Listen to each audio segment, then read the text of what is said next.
In a land where we're all dolls here, one thing stands the test of time. That is the grand final. It's a best of 5 between ENCE and Vega Squadron, the unlikely candidates, but the usual suspects in making it at least this far in the tournament. Guys, we do have an esteemed analytical crew here. These guys are rearing and ready to jump into this action, and I can't think of one person more just up to the task than Sean Gares. Yes. And Duncan Shields, of course. That's two people, though. Not yeah, well, I was actually just saying you. And thank you. Duncan. The likes of which, me. Guys, how did we get here to this grand final? Because this is not something that anyone could have forecasted. Well, when a man loves a woman, they have a stork comes and brings a little baby, and then there's like your whole life was going on there, and then probably made some bad decisions along the way, but eventually it all turned out and you got here. And just like that story, it was unexpected you'd ever make it, probably never should have. Vega Squadron is here. They were that little baby of the CIS scene, you know. They could win best of ones. It was cute and everything. But you always thought to yourself, they're never going to actually go deep at one of these majors. When they make it to a certain position, okay, they win an upset. They're going to get themselves lose to another team. This is a team that has actually made a legit run all the way to the final, the most unexpected, because ENCE at least had some quality. I saw them in the past at Cologne win best of 3s over big teams. I've never seen Vegas go and do anything in a best of 3, and they've not only taken care of the young fragsters, they legitimately outplayed NRG, and maybe they're going to win the title. I don't think so, but it's possible. I can't doubt them anymore. Yeah, I would have never guessed that Vegas Squadron would be winning on Inferno, Dust 2, Overpass. These are maps that they just don't play. Like, I have no idea how Vega managed to do it, but they've managed to beat some very tough opposition at this event. JR said in an interview with HLTV this is their first final. He thinks that they might get a little bit nervous, but they have the crowd behind them, which may have, in his eyes, probably helped them beat energy yesterday, which is what you called energy out on. Yes. Yes, for having a crowd here rather than not having a crowd, and obviously they folded under pressure, right, Duncan? Folded like Supermodel Laundry did. Yeah, that was a good one. Yeah. You nailed it that one time. Let's take a look at some of the results and standings and how, of course, the number game all came together here. Here's the bracket for the playoffs. ENCE have powered through big. They've powered through Optic, and now they're in the grand finals against Vega. And then if you look at the likes of the bottom half of this bracket, what do we got, guys? Well, obviously, yeah, you expected from the bottom half. NRG versus North, I'm sure in some people's minds they were like, oh, that could have been the final. Yeah. It was a really great match, actually, I have to say. North certainly accounted for themselves very well. When NRG wins that, come on, all day long you're expecting NRG. And the worst is going to be in the final, if not wins the tournament. So incredible to think that of all those teams, it was Vega that made it forwards. I think if you'd asked any analysts of the 4 teams in the bottom half, Vega's the least likely to make it out. Then on the top half, similar scenario. Optics looking pretty decent finally. Maybe they can do something. Big, actually, generally, like NRG, were supposed to be one of the real teams in this playoff bracket. They didn't even get out in the first round, so very, very unexpected results for me, at least in this tournament. Yeah, indeed, and Vega's the most shocking thing, like you said, especially considering the fact they lost their own map pick to kick off the series yesterday against NRG, which makes that win all the more impressive. The fact that they were able to steal Overpass right from NRG in a dominant fashion, actually.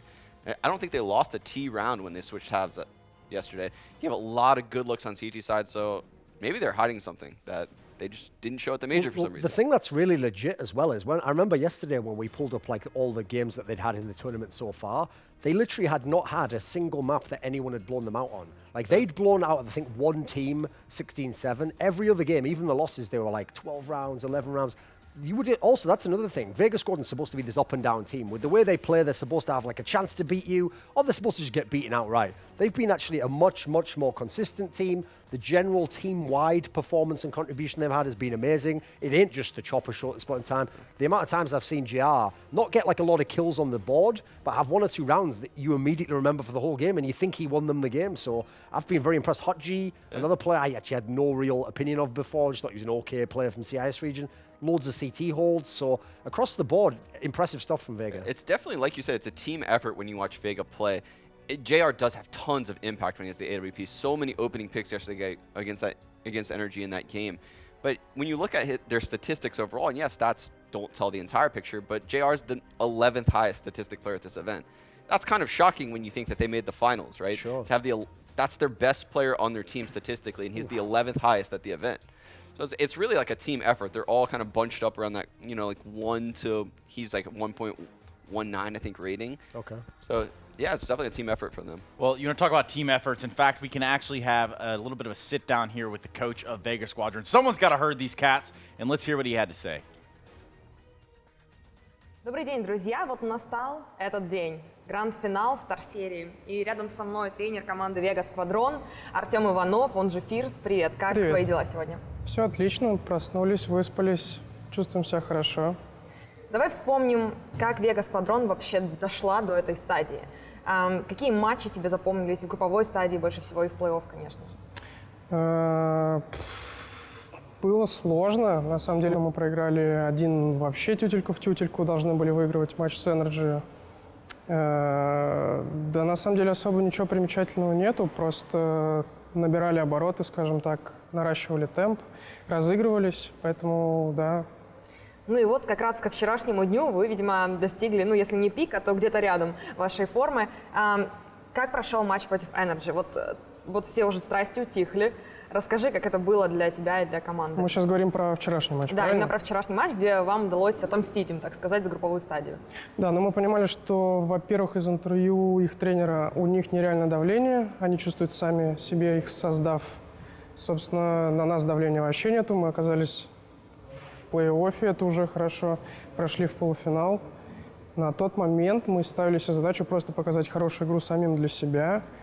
Мы понимали, что у нас плюсы – это индивидуалка, это подстройка под соперника. Собственно, мы всеми этими козырями мы попытались воспользоваться. Вот так и получилось, да. Многие удивились, увидев маппул. Ну, особенно оверпас, да, удивились, что вы смогли задавить Energy на этой карте, на их пике, потому что мы не видели от вас оверпасов за последние 3 месяца. Это была заготовочка, то есть вы знали, что вам придется в Best of 3 играть? Да, мы понимали перед турниром, что если мы выйдем, а мы собирались выходить в плей-офф, нам придется играть либо оверпас, либо нюк. Поэтому мы выбрали играть оверпас. Недели, наверное, 2 мы к нему готовились, не сильно много карт сыграли, но тем не менее наработки у нас были. Но, скажем так, они были старого образца, еще и старого состава, то есть у нас костяк сохранился, мы воткнули новых игроков, они быстро переигрались. Я бы сказал, на самом деле, что тут больше не наша, наверное, заслуга, а оплошность соперника. Они себя перемудрили, перенервничали, это было заметно по игре, они боялись делать какие-то стандартные мувы. То есть они пытались не выиграть, они пытались не проиграть, что психологически является в корне неверным. Поэтому... Вот вчера действительно был очень изнурительный матч. Он выглядел уже как матч гранд-финала. Как ребята чувствуют себя и как вчера вот вечером они вспоминали все, что происходило? Вчера вечером, если честно, после матча мы пошли покушать, отдохнуть и сидели, шутили, что, блин, нафига мы выиграли, и так БЛ-3 отыграли, еще БЛ-5 играть. Мы понимаем, что будет сложно в финале, потому что, во-первых, много карт, во-вторых, хороший соперник. Да никак, на самом деле. Мы сидели, шутили, вспоминали какие-то игровые ситуации, кто как отыграл. То есть не было такого состояния, как фух? Ну, то есть, знаешь, полное расслабление, и как вот собраться теперь перед финалом? Нет, расслабления не было, наоборот, была заряженность, и сейчас она сохраняется. Мы хотим показать, на что мы способны. Плюс нас заряжает публика. Очень хорошо, что нас поддерживает вообще весь зал. Весь регион, на самом деле, вас поддерживает. Да, но я имею в виду, вот пока сидишь, играешь, чувствуется, как кричит публика. Это нереально заряжает ребят, поэтому все хорошо. По поводу самого финала. Ну, во-первых, Energy были фаворитами турнира, и вы уже с ними разобрались. Впереди у вас ENCE, которая действительно такая молодая, амбициозная команда, немножко с другим стилем игры, нежели у вас. И плюс Best of 5. Это всегда испытание для маппула команд. Вот расскажи мне, что ты думаешь по этому поводу. Я думаю, что матч будет интересным. Вот вы готовы именно к Best of 5, к этому мапвету сумасшедшему? На самом деле это для нас будет испытание. Тут не то, что испытание было 5, испытание финала. Мы впервые в жизни оказались не то, что в финале, опять же, а в плей-оффе, как я уже говорил ранее. Поэтому я думаю, что все будет хорошо. Даже не хорошо, а отлично, потому что мы заряжены. Каждый знает, что от него требуется. Мы вот на протяжении турнира много... Кстати говоря, вот ты задавала вопрос по поводу того, как турнир прошел. После групповой стадии, после 2 поражений, при счете 1-2, мы немножечко обговорили в прокруме, что происходит, вообще, что нужно делать. И мы строго себе поставили задачи, обусловили, что у нас есть люди, которые должны брать на себя больше инициативы и не бояться вообще ничего делать, звать на помощь напарников и так далее. После этого у нас как-то полегче пошло. Мы обыграли уже и Гамбит, и Шер примерно в этом ключе. Собственно, То есть также мы будем подключились делать в абсолютно финале. все вот звенья этой цепочки, да, Ну, вашей команды? Типа сошлись, не знаю, шестеренки, мы так это называем. Итак, впереди действительно гранд-финал. Это и первый гранд-финал для вас в этом составе. Вот раньше Vega Squadron неплохо себя проявляла на мейджорах, да, но чего-то все равно не хватало на других турнирах. В чем секрет текущего состава Веги? Вот в чем успех? На то он и секрет. На самом деле мы сами особо не знаем. Точнее, нет, мы знаем, это индивидуальная игра, реакция на происходящее на карте в конкретный момент времени, потому что у нас очень хорошо в этом плане ребята проявляют себя. Мы поставили всех на свои роли, как мы считаем сейчас. Да, и мы не боимся соперника. На самом деле нам абсолютно все равно, против кого играть. Понятно, что есть супергранды, против которых очень сложно играть, а есть, тир, не знаю, 1-2 команды, которые, да, хороши, но их можно обыгрывать. И если ты играешь против, не знаю, имен, я имею в виду, ставишь себе вот как-то... Переживаешь, да, перед соперником таким более именитым? Да. Если ты тушуешься, так скажем, тогда ты уже заранее проиграл. Нам все равно, против кого играть, мы заходим играть вот по ситуации.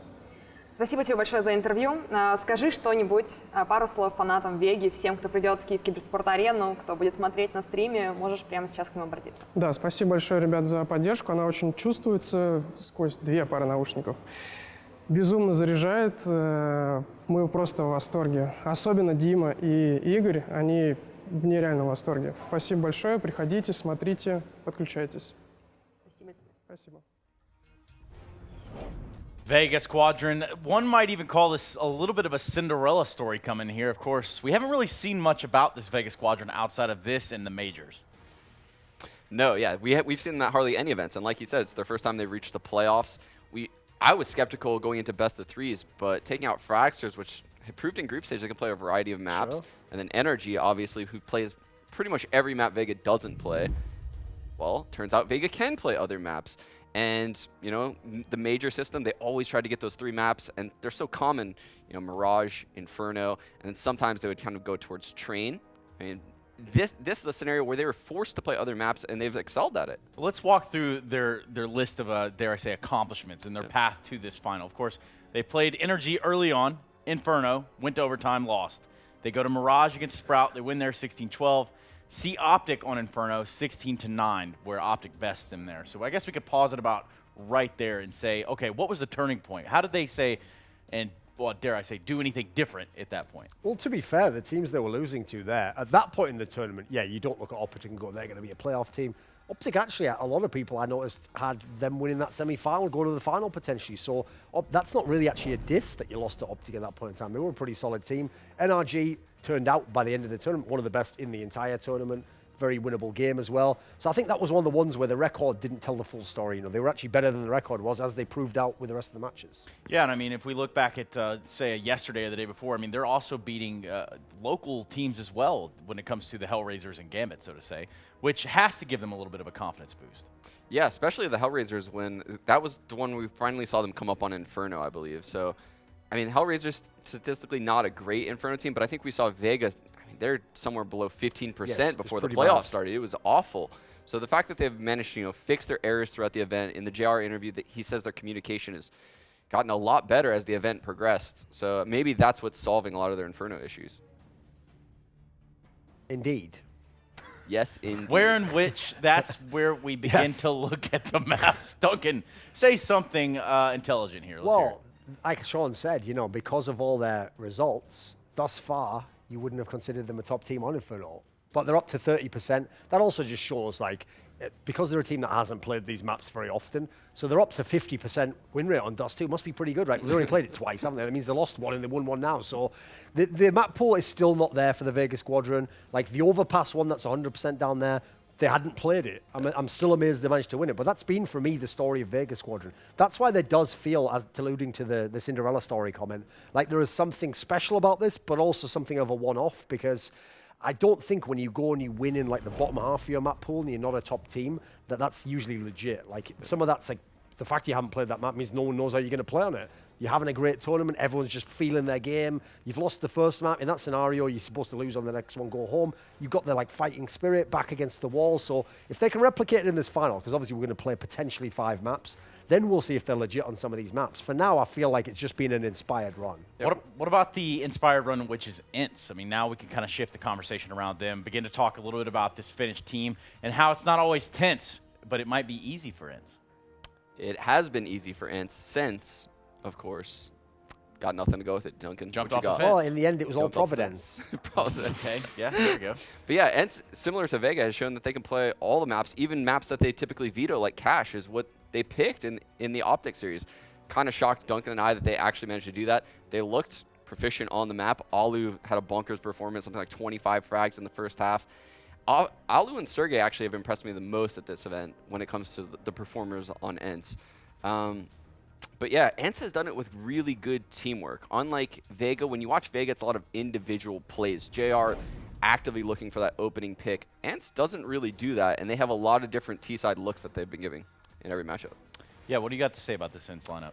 Yeah, the thing that impressed me, like Sean said there, normally when a team comes up and it's like a young team or a newer team, what you really do, and kind of cynically if you've watched the top scene for a long time, is you start planning 6 months in the future and go, right, which player should they steal from this team, or who's actually going to be good and which ones will just fade back away. It's actually been a team effort. Like if this team looks like they're pretty well coached, the in-game leader aspect, I didn't know much about Alexi Beat. Seems like he's doing a great job bringing it together, so it's a whole team component here for me. Well, you talk about the coaching aspect of it, and we actually are privileged enough to hear from the coach of ENCE. Let's hear what the Finns have to say. I'm joined by Twister, the coach for ENCE, and firstly, congratulations on making it to the final here at StarSeries. But I want to kind of get an overview of your team composition because you've got extremely experienced players like Alu and then newcomers like 16-year-old Sergey. So what is the team looking like in terms of roles and players? Well, our team is pretty great, mainly because of, well, now I'm a coach.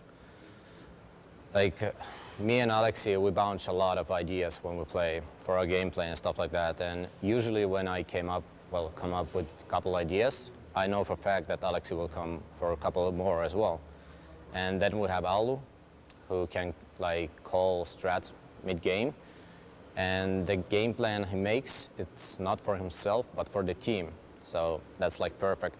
And then we have like 3 players who are hardworking. They listen, they know how to adapt, and they perform. So what's not to like? And coming into, well, in April, that's really when we saw this ENCE lineup cemented. And you joined them in August. Before you joined, they did come top 8 at ESL 1 Cologne, but they haven't really had any significant wins on LAN, really, apart from that, before you joined. So what was the team looking like when you arrived as coach? Well, there was a lot of gaps in the team in terms of using utility and team play and communication and stuff like that. So obviously at the first time, I told them that we had a slow start because I told them that I need to see how you guys play. And I was watching every game they played and typing stuff down, like what we have to fix and everything. But then we started working on the communication and the utility and the team play and stuff like that. And we talked a lot about like reactions, what we should do and what every player should do. That there are reactions a team does and there are reactions a player does. So we went those through and stuff like that. So it's a work in progress and it's a long one. But watching the results here, I'd say we made some effort. Did you have any preparation specific to StarSeries? No, not specifically. We just, it was a normal routine, what we should do for every tournament and every game. We prepared for our opponent. We talk a lot like as a team, and that's one of the key things, in my opinion, that every player participates in. You talk about the game we are playing next, about the opponents and stuff like that, what you're gonna do, what you want to do, what you want to try and everything. So we just watched their games and talked a lot and played some deathmatch. How can you prepare for anything though? Because Vega are all-out brawlers. They are not playing the same meta as everyone else is. Yeah, I know, but in a way there's only so much you can do on the server. There's no like magic tricks and stuff like that. So when we have a smoke on the ground, we aim it. come through if you want to. What's your prediction for the final? How many maps? Well, I think we'll have to see how the result will be, but I will say this. At the end of the day, it doesn't matter what the result will be. Every player from Vega and every player in our team should be proud of this tournament. That's a really lovely sentiment, but I definitely need to ask you a couple more things. Sure. And one of those things is, how much does your team want that trophy? Do you want me to show? I can go and grab it. I have to block you. I have to block you in these heels. Finally, as the team with the best track record in this entire tournament, is there anything that might trip you up in that best-of-5 final? No. I mean, I could. You can always try. I can always try. Yeah. I think you're probably a lot taller than me. I'm not going to try it, Twister. I think I'm just I'm gonna sit this fight out, I think. All right. Thank you so much, and good Thank you. luck to ENCE in the grand final today. Thank you very much. Yes, that was our opportunity to hear from ENCE's coach, and perhaps we can hear from Duncan, who has prepared to launch the nukes. The thing about the ENCE squad is, because they're actually a complete squad, and because they've brought in coaching staff, obviously, the players they're developing, they're looking like one of the teams of the future, like that futuristic skirt that she had there. But, much like that skirt, will they end up with the silver or not? Should they end up with the silver or not? I think that is the true test here, isn't it, Sean? That is the true test, and Vega Squadron has proven that they can be a formidable opponent, Trace. It's very true. Now, talking about this ENCE lineup and perhaps the path that they took to get here, anything that sticks out to you guys? I mean, I could briefly run over some of the maps, but it's all green for the most part. I mean, they only lost one map, and that was to one of the best teams in the tournament, in theory. So, very legit. And if you remember, the one map they lost, I hesitate to use the term should win because it's a very loaded term, but they had position to win that game. That was the one where, like, I think it was Tizian or something had like a crazy 1v2 to get them back in the game. So they could have gone undefeated in this tournament thus far. And you look at the names they've beaten. Okay, Tyloo, big upset potential. Imperial in the group stage looking like one of the best teams with a lot of firepower. Mouse Sports on paper the best team in the tournament. Big, one of the quality sides here, aside from a lot of people had. I picked them to go to the final. Optic looking like one of the more hot teams. So unlike the Vega Squadron one, there hasn't even been a moment, right? It was just real slip-up beyond that sort of slight loss on an overpass. Yeah, I would argue that this young ENCE team has beat all of the tough opponents at the tournament, bar maybe NRG, Yes. and then now they're going to be playing the finals against maybe the hottest team on the other side of the bracket, Vega Squadron. So they've done on all the maps, and a lot of their wins have been blowouts. So they've pretty much beaten anything that's come in front of them, other than the one overpass map, which, yes, like Duncan said, they probably should have won. Well, we're about to let the teams take the stage here, and I guess I kind of have to ask you guys the sentiment about both these lineups being relatively young and them finding themselves in the grand final. What about the composure that we could probably expect here? Will the nerves get there, you think? This is also where everyone loves to bill it. So, for example, when NRG beat Vega Squadron, because the crowd was for Vega Squadron, that helped them. It can help you and it can hurt you. Like, now you come in, it's like I remember Navi in some of these finals. Everyone expects you to win. Everyone's waiting for you to win. It's like they're all just waiting for that champagne moment to celebrate. So I want to see that if the Vega Squadron guys get affected by the stage match. And one way that you can affect this entire production is by getting your votes in on Twitch chat using hashtag ENCE or hashtag Vega there respectively. And that is your cue to go ahead and spam the ever-living life out of the Twitch chat. I don't think you're going to get banned, but perhaps you will. Either way, it is about time for the teams to take the stage for their grand finals of the Star Series Season 6 here in Kiev at the Cybersport Arena. And we're going to do just that. Let's go ahead and bring out the teams for the grand final.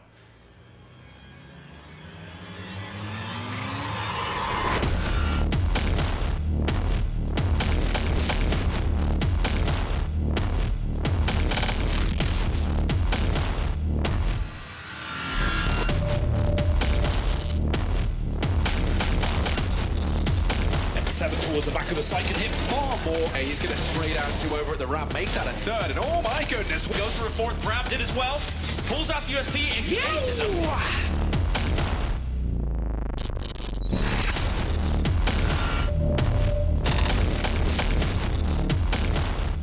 The pace, Hutchie with a lot to do, but he's been excellent so far. He sprays down three, Ethan, and hits the no-scope as well. JR will clutch it out.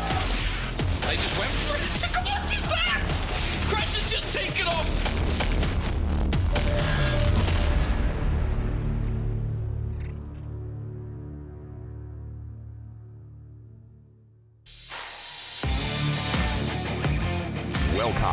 On stage, ENCE Sports.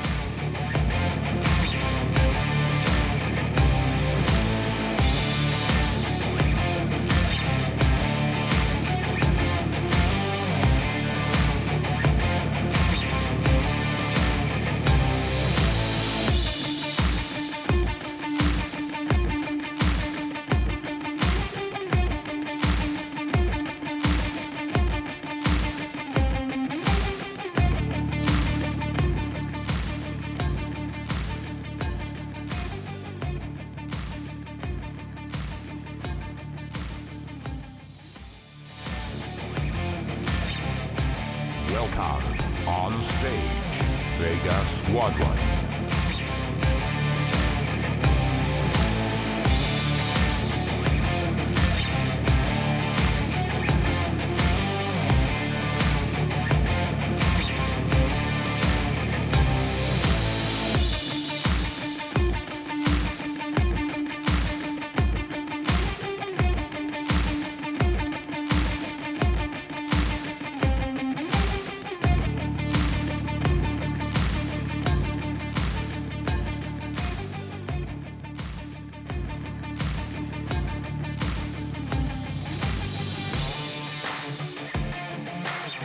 Grand Final.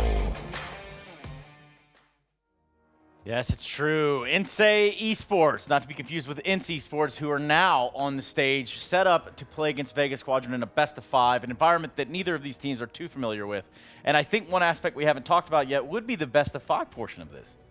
I have to say, as we've alluded to when we talked about Vega Squadron, it contrasted to ENCE. The map pool aspect's going heavily towards the ENCE side. I know Vega Squadron's made it happen on maps they weren't good on. ENCE look like they have a deep map pool. They even, yesterday, pulled out the Joker pick of Cash, map they hadn't even practiced. Vega Squadron has gotten the wins on the maps they don't play, but I don't know in a best-of-5 if you can expect that to hold up. Yeah, I couldn't agree more. Vega Squadron has shown they can play these maps throughout the event, but they haven't had confidence in the map videos like the way ENCE has, which leads me to believe that ENCE's practice shows them that they have a deep map pool. On the other hand, you know, JR in his interview said going into the major, they only won 20% of their scrims, and they're playing 8 scrims a day. So, I mean, that's a lot of scrims to be losing. They can't be too confident on a large variety of maps, which is probably why, you know, the vetoes play out the way they do. Yeah, and I guess this will be the true test between these two teams as to, you know, who is the stronger. I mean, we do have two basically greenhorn teams here. And for what it's worth, these guys have squared off back in May at a DreamHack Open on Mirage. So with that alone, there's not a whole bunch of ammunition to use this in terms of having played them before. No, and obviously that's famously one of the very best maps for the Vega Squadron. So not too much to go off there. We know that the guys from ENCE can play that map. The key question here, and this is always the aspect, when people see that you're only going to take 2 maps out and you're potentially going to play 5, a lot of people who are casual fans might naively think, oh, it doesn't matter then, you play all the maps anyway. The order is so important in a best-of-5 because to me, it's about what like psychological state your team's in. Like we all know in best-of-3 series sometimes, if you're the underdog but you get your map as the first map and you can win it, that's a very different mentality to go into map 2 than if you're going in down a map and then the big favorite know they can close you out. So for me, in terms of Vega Squadron, I don't want to see any crazy sort of attempts to punish. Just go for your best map as the first one, go for your best map as the next one, hope you win just on the skill alone that you've been showing. Yeah, I think the biggest example of how the order of the maps affects the series is you can look at the Liquid versus Mousesports series. They kicked off with Cash, which, yeah, Cash had been trying to Liquid's get cute with that, weren't they? statistically Yeah. best map lately, but if they would have started with something like Inferno and just started up 2-0, I highly doubt Mousesports wins the last 3 maps of that series. Mentally, you can see it. You can even heard from Rops afterwards. You know, he was kind of checked out somewhere in the middle of that Dust 2 game. Yeah. Imagine down 2-0 in that same scenario. So the map order plays a big part in this. It will play a big part of this, and I believe we're almost ready to get into the vetoes just here shortly. But I guess we can always kind of reflect back onto what these teams have accomplished up until these points. And rather than strong suits of maps, perhaps what individual players will stick out on perhaps any map, any given map? Well, I think on ENCE you have to look at, you know, Alu, Ariel, and Sergey. Sergey's locking down the inner bomb sign train. It's a map that's definitely going to be floating around here. You probably wouldn't expect Nuke and Cash to be floating around, which surprisingly both are ENCE's picks in the previous best-of-3s. But in this series, you probably expect ENCE to be banning Cash, and you expect Vega to be banning Nuke. So I would expect those 3 to stand out in my eyes. And then on the Vega side, JR is going to have to be aggressive just like he was yesterday against Energy. He has to go for those opening picks. He's a large reason why they're here. So I would say him is the standout player for Vega. And then we'll throw in Chopper as well, since he named a few of the ENCE guys. The thing about Chopper is when you watch his game, he's a very confident player in the match. Like he typifies what the Vega Squadron is, you know, very aggressive play. If someone someone runs around the corner and he kills them, he's not going to then reposition and use the man advantage and transfer that. He's going to go for the second and the third kill as well. And he's going to try and make some crazy highlight kills. So I feel like in some sense he's like the spiritual leader of the team, and the rest are just followers. Well, we have named off a few players here to watch, but perhaps we just go over the entire lineup of the ENCE. We've got Alu, Ariel, Alexi B, Sergey, and X7, but let's kind of center around young Bjergsen here. Bjerg. The player I know the least about, to be honest, like he's the guy where I have to say, it sounds harsh because his team's made the final, had a great run. In the games that I've watched, because the other players have stepped forward, Ariel actually has been fragging out of control. Look at the stats he's got there. Look at the average damage he's doing. We all know Alexi B, the in-game leader. Well, seemingly you look at them as a squad, must be doing his job pretty well. Alu's the veteran, had that insane series yesterday where he's like 52 kills over 2 quick maps. And obviously Sergey is like the young phenom everyone's watching. But as a result, X7, he hasn't made any critical errors. He hasn't played bad or anything. It's just that I feel like he's been a bit invisible because everyone else is kind of having their time on this team. Look at those numbers as well, 1.24 KD rating. Oh, he put an absolute smash down yesterday. Yeah, especially considering the early part of the game. So something I can say X7 and Ariel have shined on is yesterday, you look at that cash game, the early pissed around, X7 played so well around that B bomb site, moving around, waiting for flashes from teammates, not overcommitting and dying. And I think that's what he's more meant to be on this team, is that support player that stays alive, lets his teammates use utility to help him out. And on the T side, yeah, he's probably supporting a lot more so than some of the other players.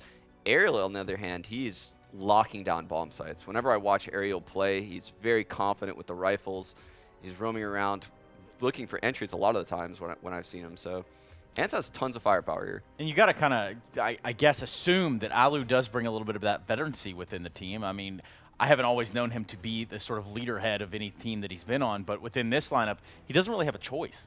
In this team, the thing about Alu is he's not a very vocal guy overall. He's definitely not someone who's going to come and pat someone on the back and say, oh, don't worry, you'll do better in the next game. He's the kind of leader where it's like, you just leader by example. Like in the game, he's going to be a rock. He's going to take the AWP. He's going to be very confident and take the duels he wants and take the spots he wants. And at this level, when you're playing against someone like Vega Squadron, you're not against the Kenny S's and Guardians of the world. He's going to have a very good chance to be a successful player. So having someone like that who you know you can rely upon to put firepower down then allows the other people to have a little bit of breathing room, a little bit of space, know that they don't have to carry the game. I think the pressure would be a lot more on someone like Sergey if he had to like 1v5 every time. Well, we do have the Vega Squadron that you just spoke of, Duncan. That's right, the other side of the stage. We're going to start with Tony Black and maybe take this entire conversation as it is. Well, the great example there was, if you saw the stats there, he was a 0.99 KD rating, 0.95. They're in the final at this point in time. They've barely lost any maps, but where are the stats? Like, the actual stats wouldn't suggest this was a team that had done quite well. You'd think they went out in like the round of 8 or something. Yeah, and some of the games they've won, like looking back to yesterday against Energy, they weren't really close. The Overpass game, yeah, they started down, I think, 0-5 or maybe 0-4 in that game, but I mean, they really rallied back, and I don't think they lose a single T-side round. So it is very odd to see a team in the finals with no one really in the top 10 statistically in the event. Yes. So it's also bizarre that JR's stats are so high above the others. Yeah, JR, especially when you think about the rifle power on this squad, that JR is the one that's been shining, actually. He's been getting a lot of AWP picks and somehow managing to live in most of the scenarios, despite the fact that he's going very aggressive in the first 10 seconds of rounds. Like, we're talking about a guy who legitimately, his stats are like 20% higher than anyone on his team. You wouldn't normally expect the standout, especially because he's not the star player of the team typically. Yes, playing the AWP, you can have a big impact. He's had to have it thus far. But I think that also shows, because you can remember games where each of the players had a big match. It just shows that over the tournament, they've done it by committee. You know, one did it early in the group stage, one did it in this playoff series, then we saw it in the semi-finals. In the final, we've talked about the ENCE firepower, we've talked about the map pool, we've talked about what a good team player team they are. We've got to see real combined team effort from Vega Squadron. You want to talk about that map pool, Duncan. We're going to give you that Christmas treat just a little bit early here into October. We do have the vetoes coming up on your screen right about now.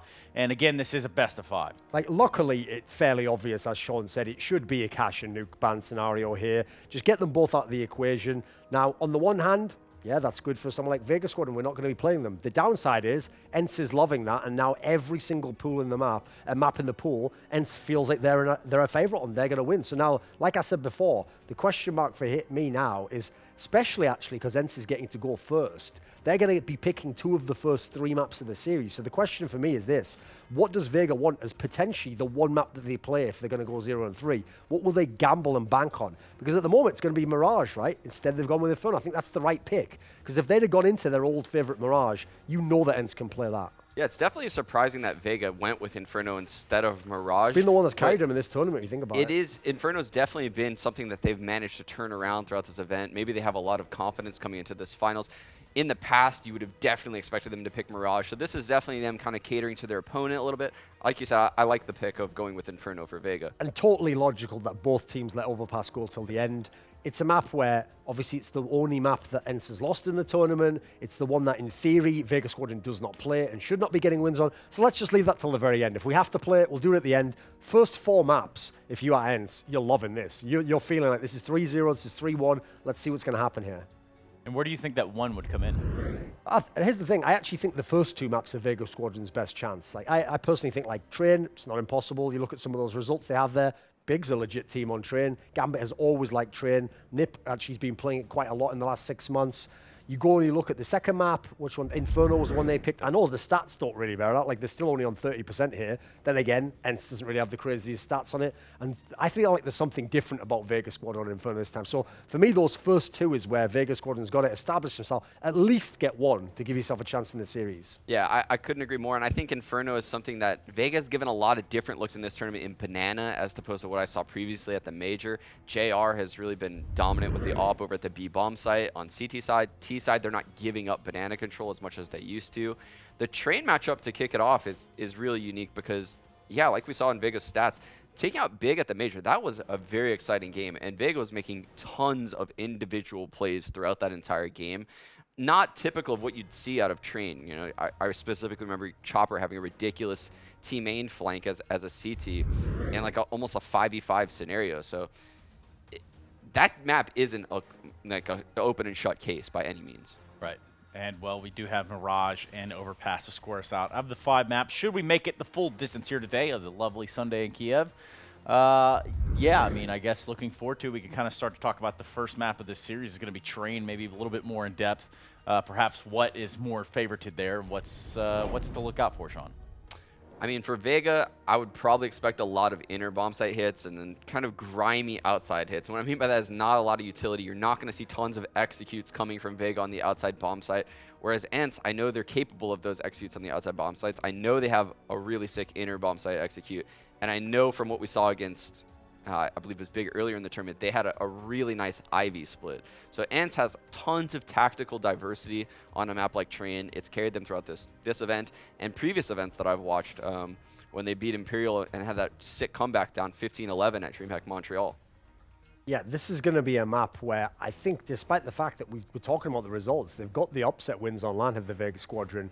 It's hard to feel them winning this one. I think this was a really good first pick from ENCE to start the series strong. It's a map that you're going to be able to play both sides. You've got a lot of wiggle room depending on what happens in that first half as to what you do in the second half. Generally, Vega Squadron, you think of their strengths as a team. It's not going to suit a map like a Train, because for me, Train is all about what executes do you have? What utility usage can you pull out? Do you have clever smoke that allows you to get an angle to get into a site? Do you have a Molotov to flush someone out?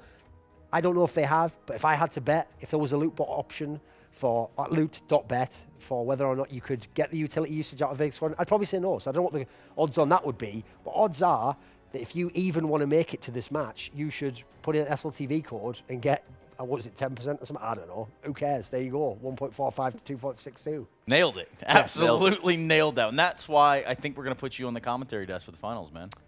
Well, see you then. I'll see you soon, right? Okay. In fact, we'll throw to you. We'll meet you over there. Yeah. But no, you did see the loot bet odds on your screen. Again, I have to remind you, based on my own moral conscience, you know my compass is always morally pointed north. To gamble responsibly, everyone. Back to you, Sean. Big fan of North. Yeah. Yeah. So obviously we don't have the Skrilla that Duncan has. No. We just have this fake money. Some would call it CS money, Trace. And if you want to go ahead and open some cases and stuff, head over to CS Money. Yeah, perhaps you could start collecting foreskins. Isn't that right, Duncan? If you get 1 skin, 2 skin, 3 skin, why not get your foreskin? And the 9th round is underway. And boy, could this one really tip the hat here, tip the scales, I guess. Well, let's talk about this 9th round as it unfolds because, well, for what it's worth, ENCE have won it. And where do they want to start? ENCE is definitely figure CT. CT. Yeah, definitely CT. And on their CT side throughout this entire event and previous events, Sergey has been locking down the inner bomb site. He's really impressed me. He's able to, a lot of people struggle with playing passive on the inner bomb site and playing for the retake. And he's someone that's, I figured, he's mastered it, actually. And being 16 years old, it's really impressive. Yeah, sure, because obviously we think of the old meta on that map. You just have the players, one's right inside up close, and he has to play it perfectly and have the game sense to know where they're coming from. The other guy just scouts for him, basically, tells him where the rush is coming from. But as a result, when you get locked out of that site and you have the 3 players outside, if there's still 4 players alive, all the smokes are down, the bomb's down, that's a nightmare retake scenario. So yeah, I agree. That's one of the aspects that makes them so dynamic on this map. On the side of the Vega Squadron, it's on the T side I'm concerned for them. Like, I feel as though getting a big T side, getting a lot of rounds is going to be tough in this one. It could be tough. It could prove to be one of the toughest situations either of these teams have faced. In terms of individuals, though, I'm going to have to ask you, Sean, as our veteran Counter-Strike professional here. You're the coach of either of these teams. You're the coach of these young teams. What do you say to them going to this matchup? Well, I mean, going into the matchup, they probably knew how the veto was going to go. They prepared for all the maps. So just reminding everyone what they're supposed to do on the given maps. I think the key thing is taking timeouts if a team looks shook, which definitely is going to happen at some point in this series. They're both young teams. Haven't had too much experience in finals, although we have seen ENCE, like I said, in the DreamHack Montreal finals. So that would be the key thing, is taking timeouts when you sense your team is in a bad spot. I would just sit my team down. I'd say, like, I've prepared something for you guys. I'd get the projector, the phone. Then they start watching, and it would just be YouTube, and it'd be that Any Given Sunday Game of Inches speech. And then at the end, I'd go, right, now we're going to win the game. And they'd go, what does that have to do with Counter-Strike? I'd go, good point, right? Anyway, into the game. We're going to be playing Train now, and the likes of which, indeed. Indeed. Thank you, Duncan, for your stoic wisdom. In fact, let's talk a little about that CS money, Duncan.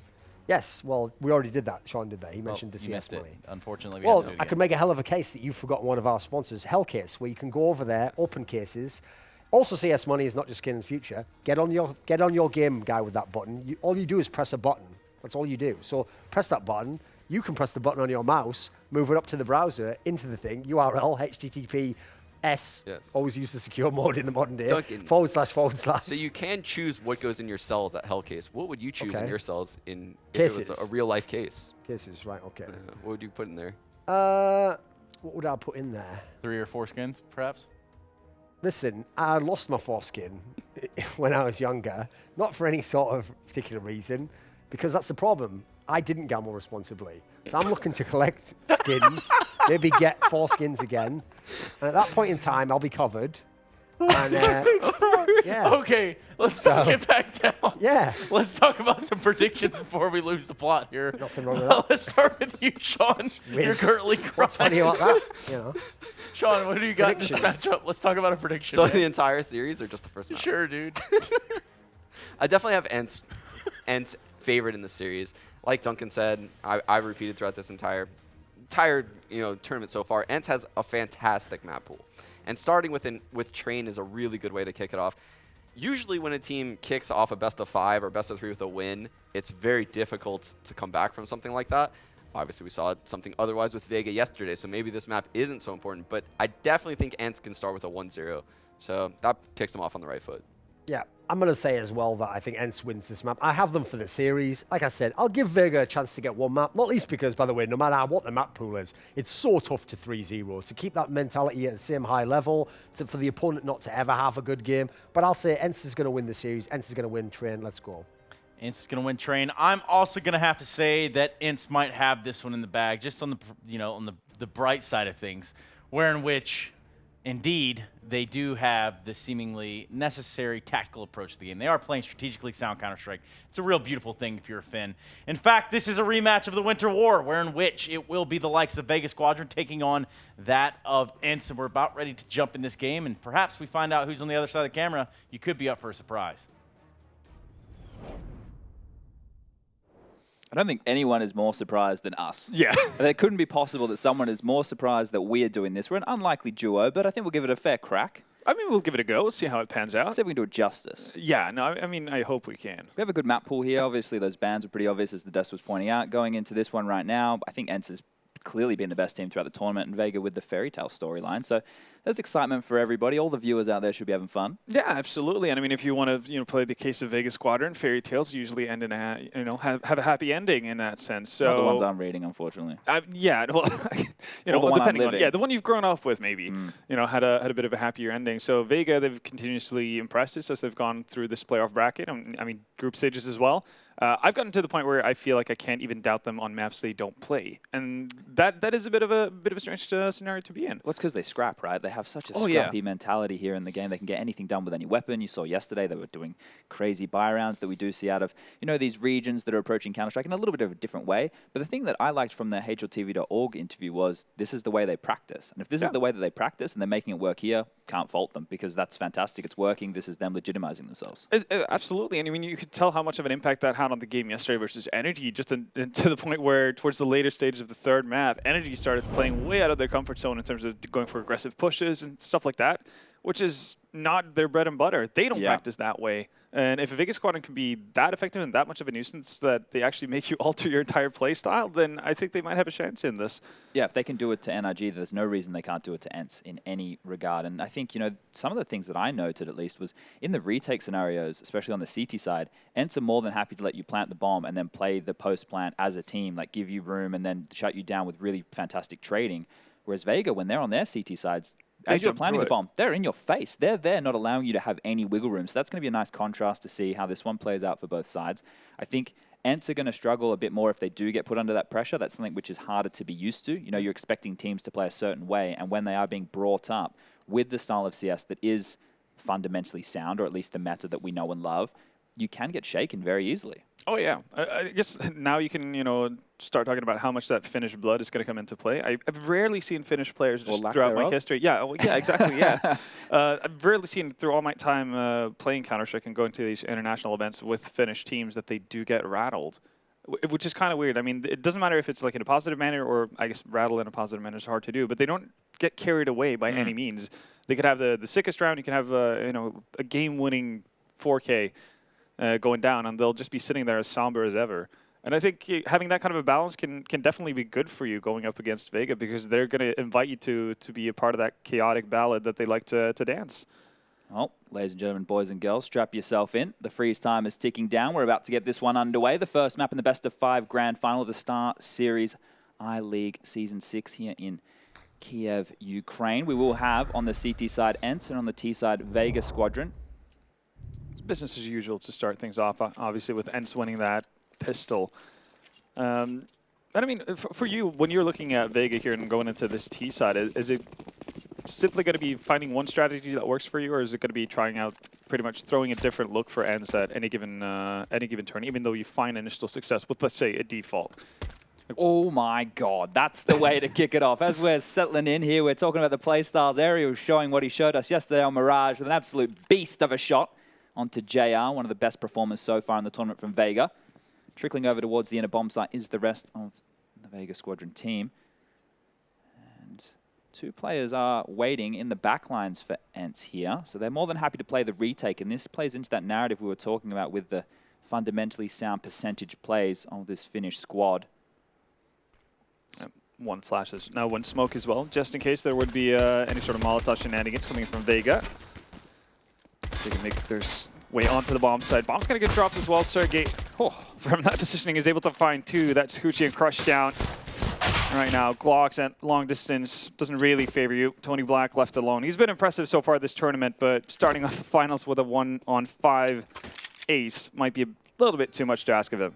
I wish him the best of luck, that's for sure. Tries to take the duel, and Ariel continues to have that fantastic aim, rounding that one out. You mentioned it as we saw the cams and the analyst desk was finishing up their segment, that Vega have on the desk a shark, but it's a whale shark. Yeah, which is like the least scary shark you can ever imagine. Yeah, I don't know if anybody knows about whale sharks, but they have like a comb for teeth and they just eat krill. Yeah. Yeah.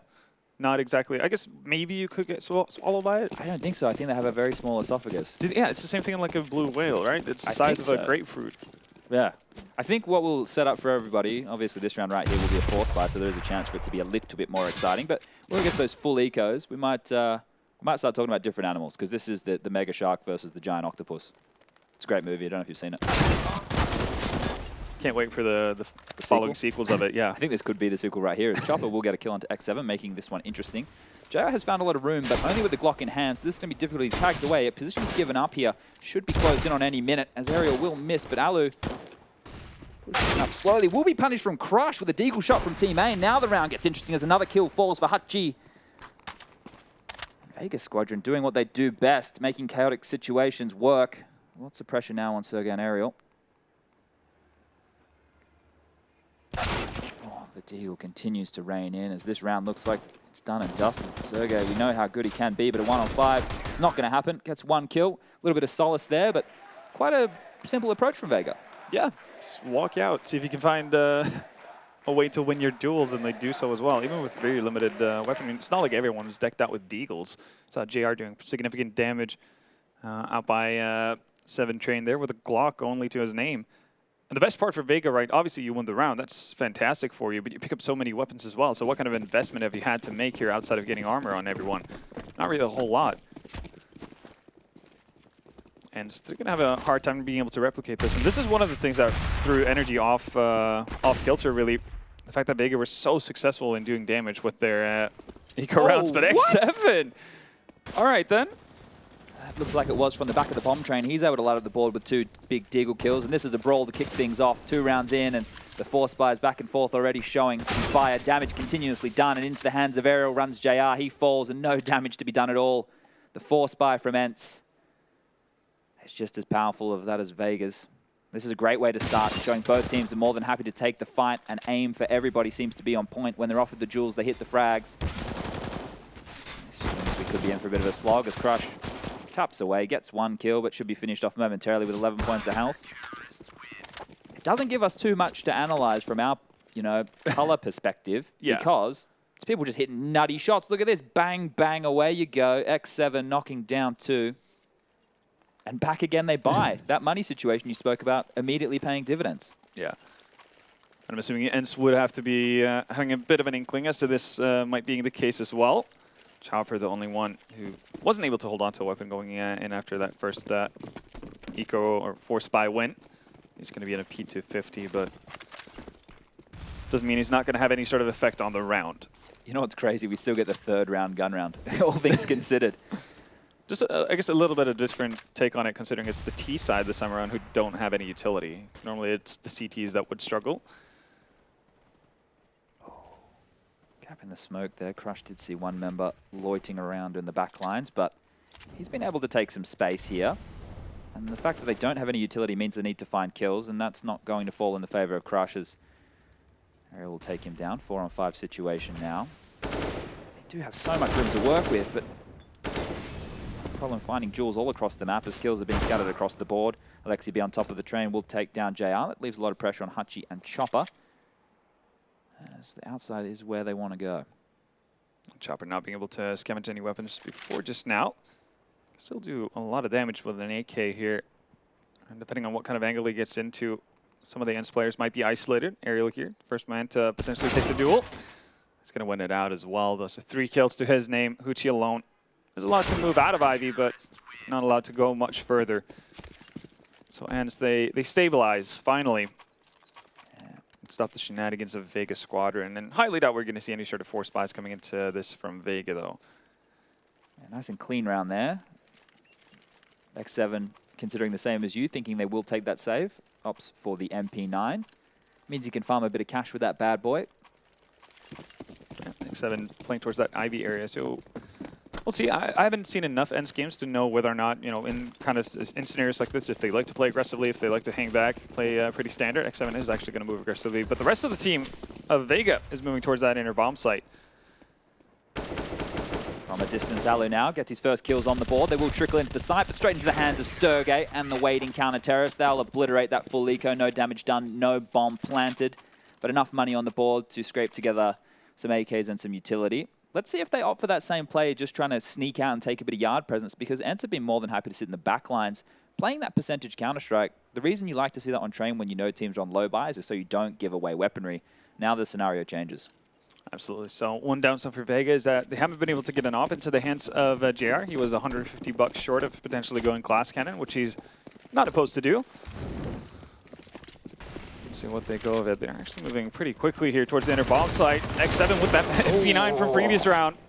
It's going to find nothing, actually. Alexi and X7 down, 2-minute advantage, and Alu is the one to be the continued aggressor here. Vega not opting to actually fully commit to that inner bomb site.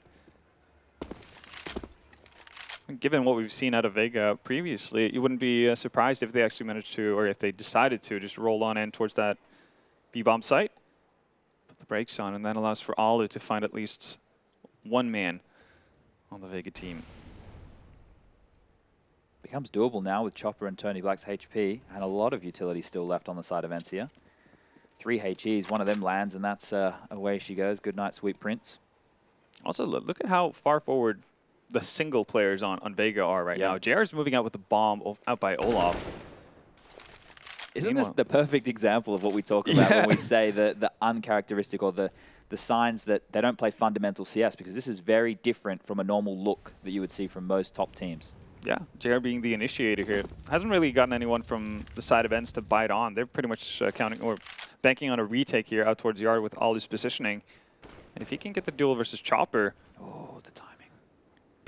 That was key. Chopper got Alu just moving out of position. The smokes and flashes on the yard were able to get his attention for long enough. Now the retake comes in. Sergey and Ariel both rotating in to the connector.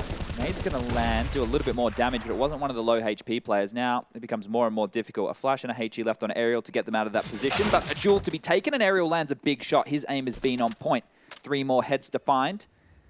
Fuse kits are not a problem. Molotov on the bomb will delay a little bit more time, and Hachi, he's going to take a fight, but the man in his crosshair will be taken down from Chopper, and now Sergey, all he can hope to do is do a little bit more damage. Because there's only 15 seconds left on that bomb timer and 3 players to find. This one is not a mountain he will be able to climb. Versus name from Tony Black there to get the reply and actually secure the round for Vega Squadron as he finds Sergey. And I guess this is the terrifying thing of playing versus a team like Vega, because they've played so far off the fundamental way of how we approach Counter-Strike amongst a lot of the top teams, is the fact that they don't have necessarily that big of a reliance on utility. I mean, you mentioned it. They will go about and find space and room without necessarily having smokes blocking off vision from the CTs. They're just going to move into it. And it's seemingly so unexpected for a lot of these CT sides that they're not really able to get a good grasp of it.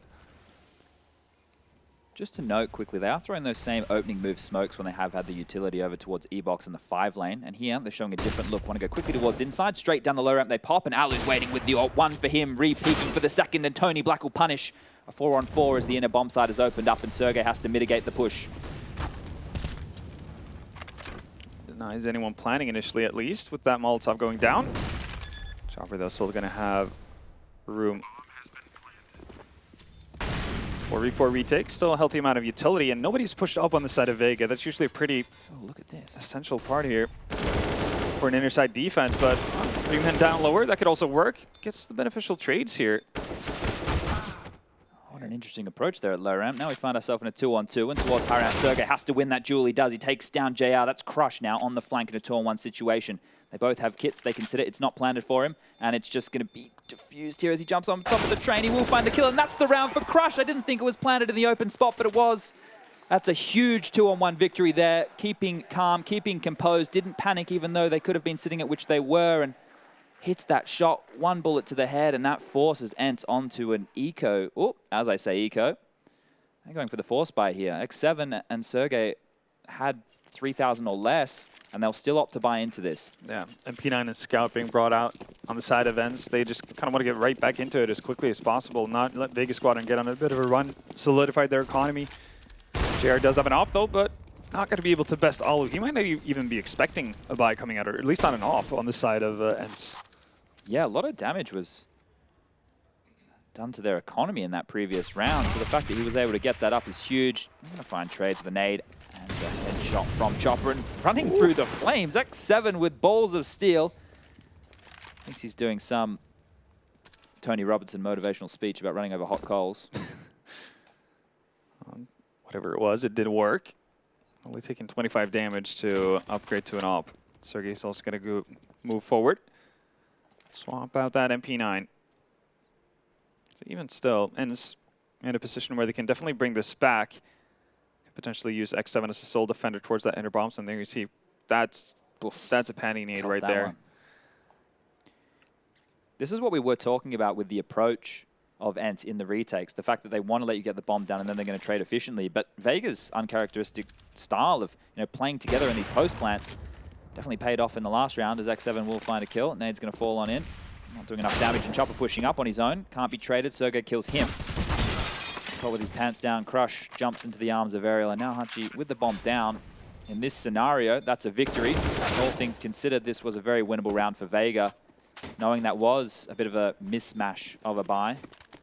Yeah, but they managed to get the most out of the weaponry they bought. I mean, the initial scout and MP9 doesn't really come into play at all. Ollie finding the opening frag. Then X7 picking up the op to find an additional one.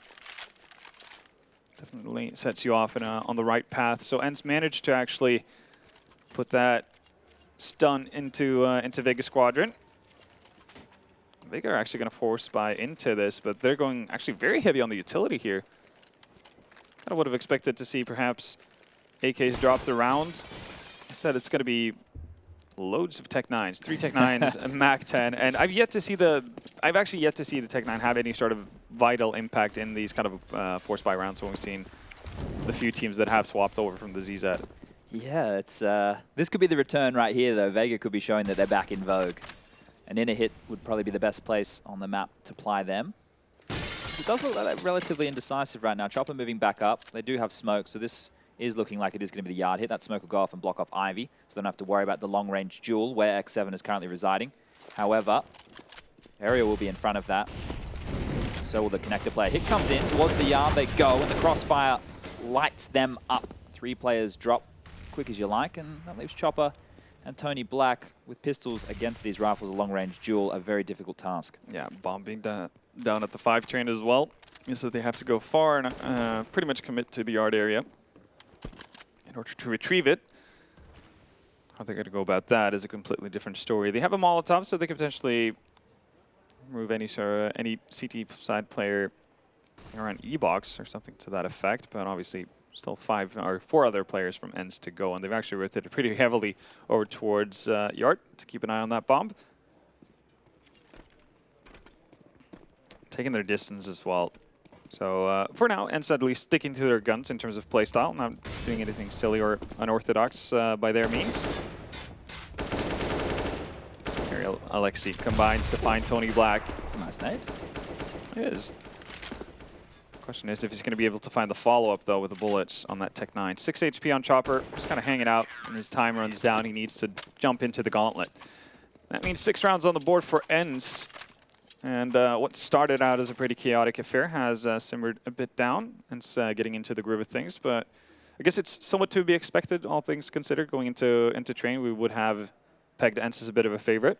Yeah, so we're currently sitting at 6-3, and we need to point out a couple little facts here. Neither of these teams have been on a stage this big and a grand final this big, playing in a best-of-5.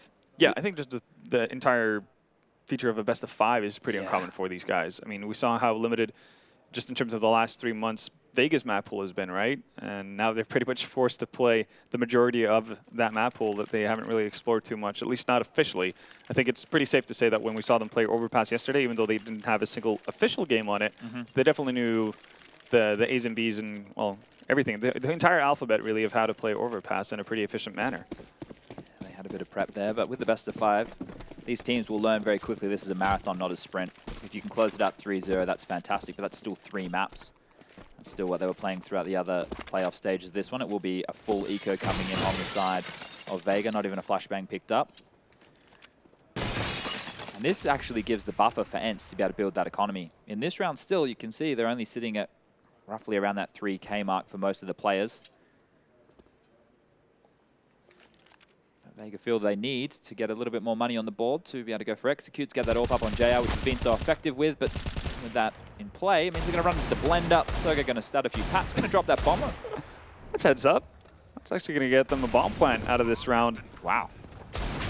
Okay. So Sergey's not going to be happy with that. As much of a slaughter that was, yeah, Sergey not being able to fully complete the onslaught at higher there. Bomb still goes down. And if I'm not mistaken, I think Sergey normally plays with an M4, A4, not a silencer. I think that's a drop from Aerial that's gone his way. So I probably wish he would have had those 10 extra bullets at that point. Speaking of Aerial, 17-0-3. Yeah, he did have a lot of impact on that pistol round and hitting some big shots. This kid is kicking off. This is the business round, though. This is where we get stuck into it. Kind of needs to be as well. We haven't seen JR with an AWP too often here in this matchup as well, so this could be where they turn everything around. He's been so good at finding openings. I think Vega probably has been one of the better teams at just finding openings in general throughout this tournament. It's like every time we've seen them, they've been at a man advantage. Sergey has gotten into a bit of a duel with Tony Black. He's going to come away with his life intact, but half of his HP gone. That forces Alut to rotate in towards that inner side as well.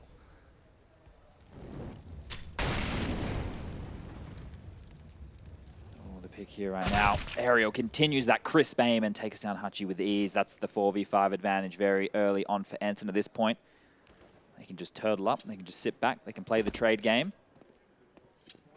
Vega have to make a miracle happen here. Really do. We see double higher setup from Olu and Sergey.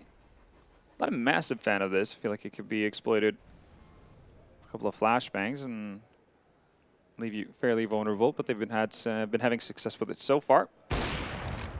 Shoulder showing early for Tony Black. It's going to make it an easy task for Olu to find the first kill. Look at the time, 30 seconds. Crush can't get anything done. X7 pushing through the smoke. He's going to find that one, and now the option should be to save. You spoke of JR. Oh, not even going to be able to hit that shot on someone getting a little bit too curious up the Pop Dog. Pop goes the Weasel. And they're going to retreat back into spawn. But look at Alexi's position here. He's already on the hunt. He's already on the chase. And he should be able to find this kill. But no, you speak of the devil. He shall appear, even though it is only a save kill. JR finally being able to get some damage done with the AWP in a second for him. He will be able to hold on to this one. 3 seconds left. The rest of the counter-terrorists are too far away. Should take a lot of solace in that. And I definitely think they're going to buy behind this. They should buy behind this AWP because we're getting to a point in the game where the economy is built. Yeah, you got the lost round bonus going your way if you're Vega Squadron as a result of ENCE going on a bit of a run. There's no real reason for you to play too conservatively here. I mean, you haven't really had the chance of bringing out that AWP too often for JR, so try to supplement it when you can, because you're not going to have too many opportunities to actually get back to it again on the C side if you were to lose it now. But in a somewhat surprising fashion, Vega are actually going to be pretty toned down on this purchase. The Eagles are invested. P250 on Chopper, a little bit of armory and whatnot here and there, but no utility at all. They've kept it modest. Yeah. A little bit different to some people's Instagrams. Obviously, you being the #1 offender of that. Man, I got a picture of me sitting on the toilet. Pushing the boundaries of what's socially acceptable.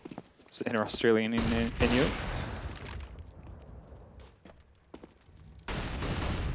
They've taken a bit of territory towards the outer yard here and given themselves room to work with. But once again, the opening kill will fall in hands of ENCE. X7 lighting up the board.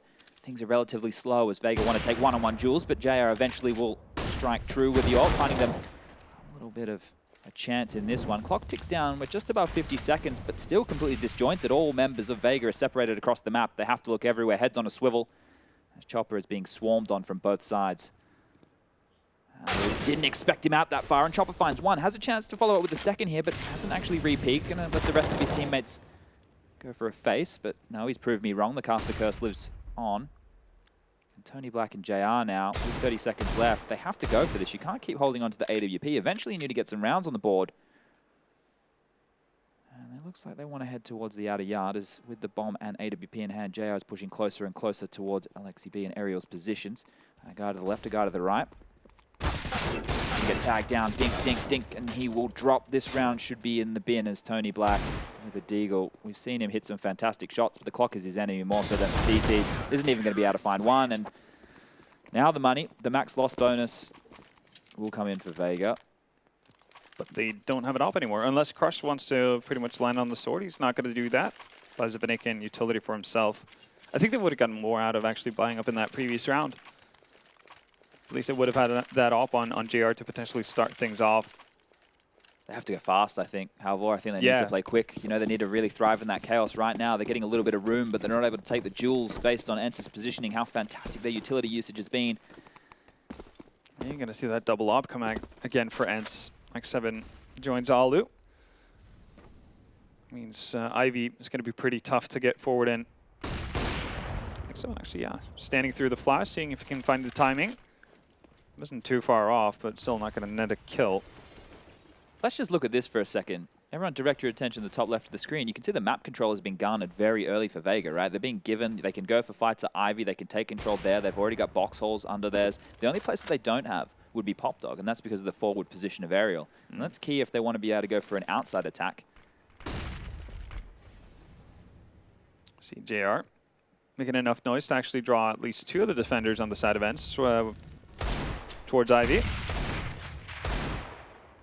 The issue for me, though, is that Vega seemingly are looking for that one magical opening to start everything for them before they actually commit anywhere. And they've been lucky enough to find it this time, and that was Aerial in the Pop Dog. He'll be dropped on by 2, Chopper and Hutchie able to light him up, and now it does look like it is going to be the outside play with Tony Black starting to creep out high ramp.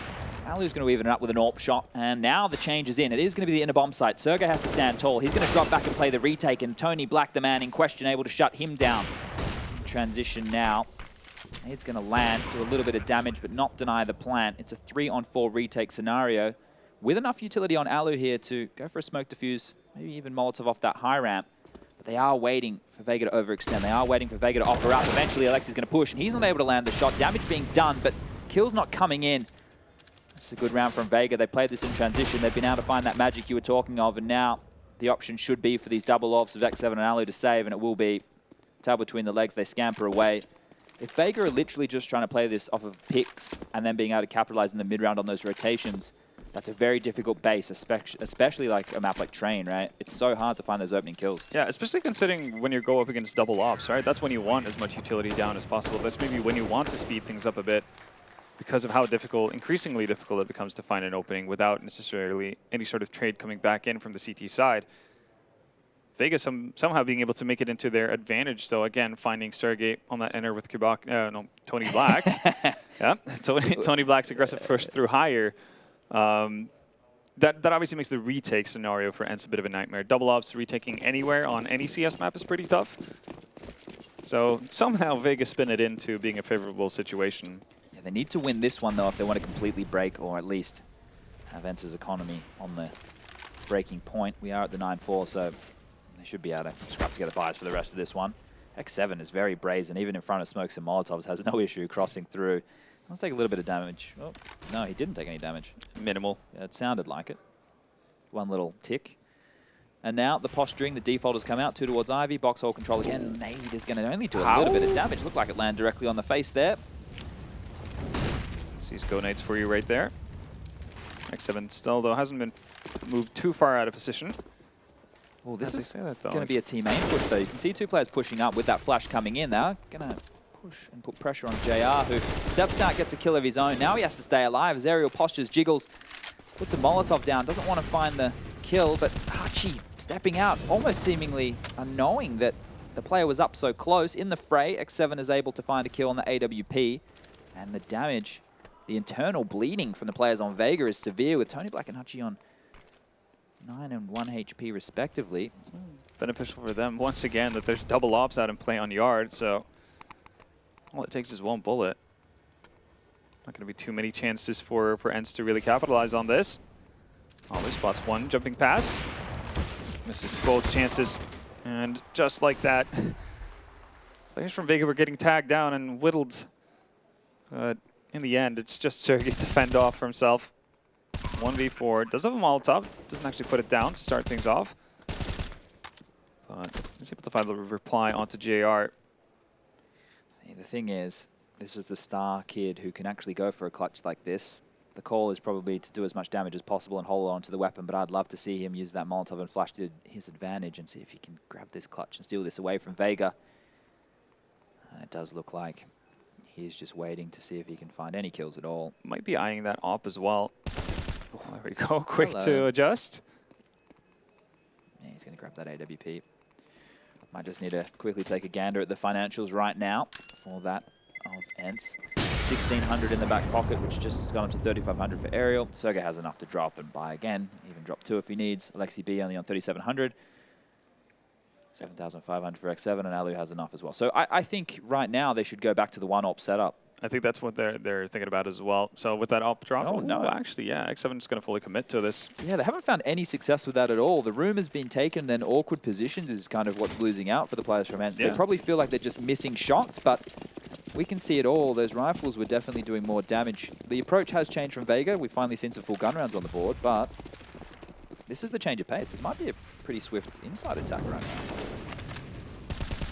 Normally it's just been Tony Black taking control of the box holes. This time around it's a few more players, so they're feigning that default over towards inside, and that means most likely will be an inner hit. But they already have 2 members on the scene, Sergey and Alu, ready and waiting. Crush trying to make his way forward over by Ivy, but X7 is actually going to be the one to aggress. He's going to find the opening frag for ENCE. No more additional pressure points for them to have to worry about for the time being.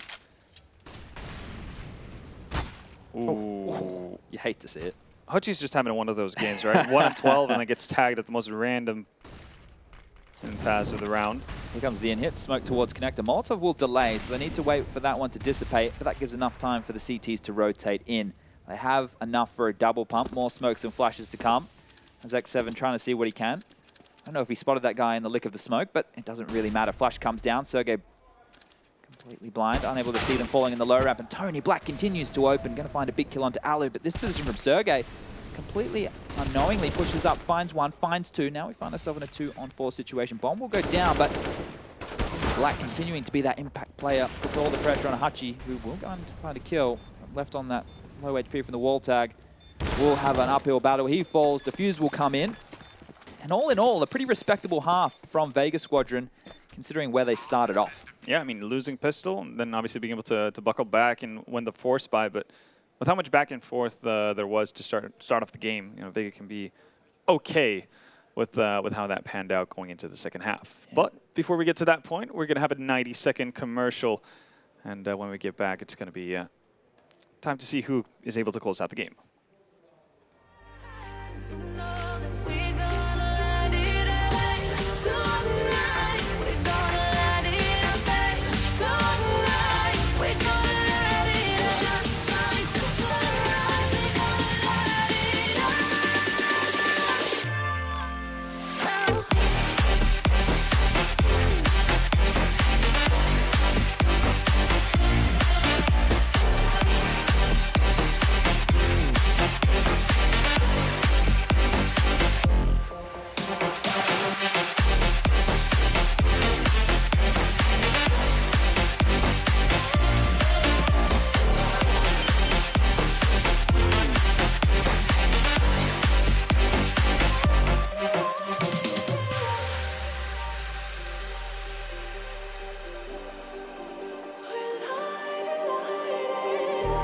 Just like a spark that's breaking out.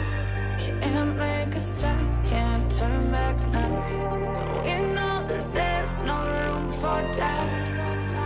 No, we can't turn back now. I see danger in your eyes. They know we'll burn down the night.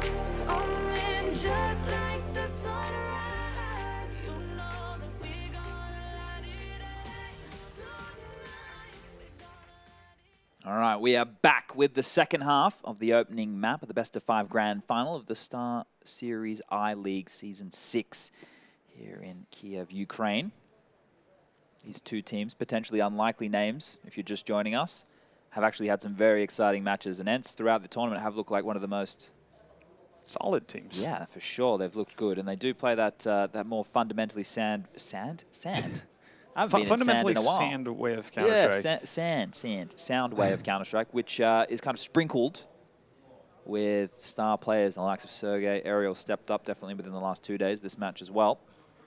We'll get this one underway here as the pistol buy will slowly trickle in. Yeah. And, speaking of players being impactful for their side, I mean, saw it there at the very end. Huchi is not being able to make his mark on the game on the side of Vega so far. He's been one of their most reliable players leading up to this point. Definitely going to need him to come alive here on the CT side. But we've seen Vega Squadron get off to rather rough starts and still make close affairs out of it. So can't count him out at all. And Huchi's actually going to get very far forward here. He's going to find himself 3 angry T's waiting in mid, and he's going to drop to Sergey, who was the point man, as the other 2 sat anti-flash. That is the key to hit the yard. Smokes and flashes will come over. That's putting pressure on, as Crush will get dinked down with a gush to the head, as the follow-up Glock shots from area will rain in, putting so much pressure on him.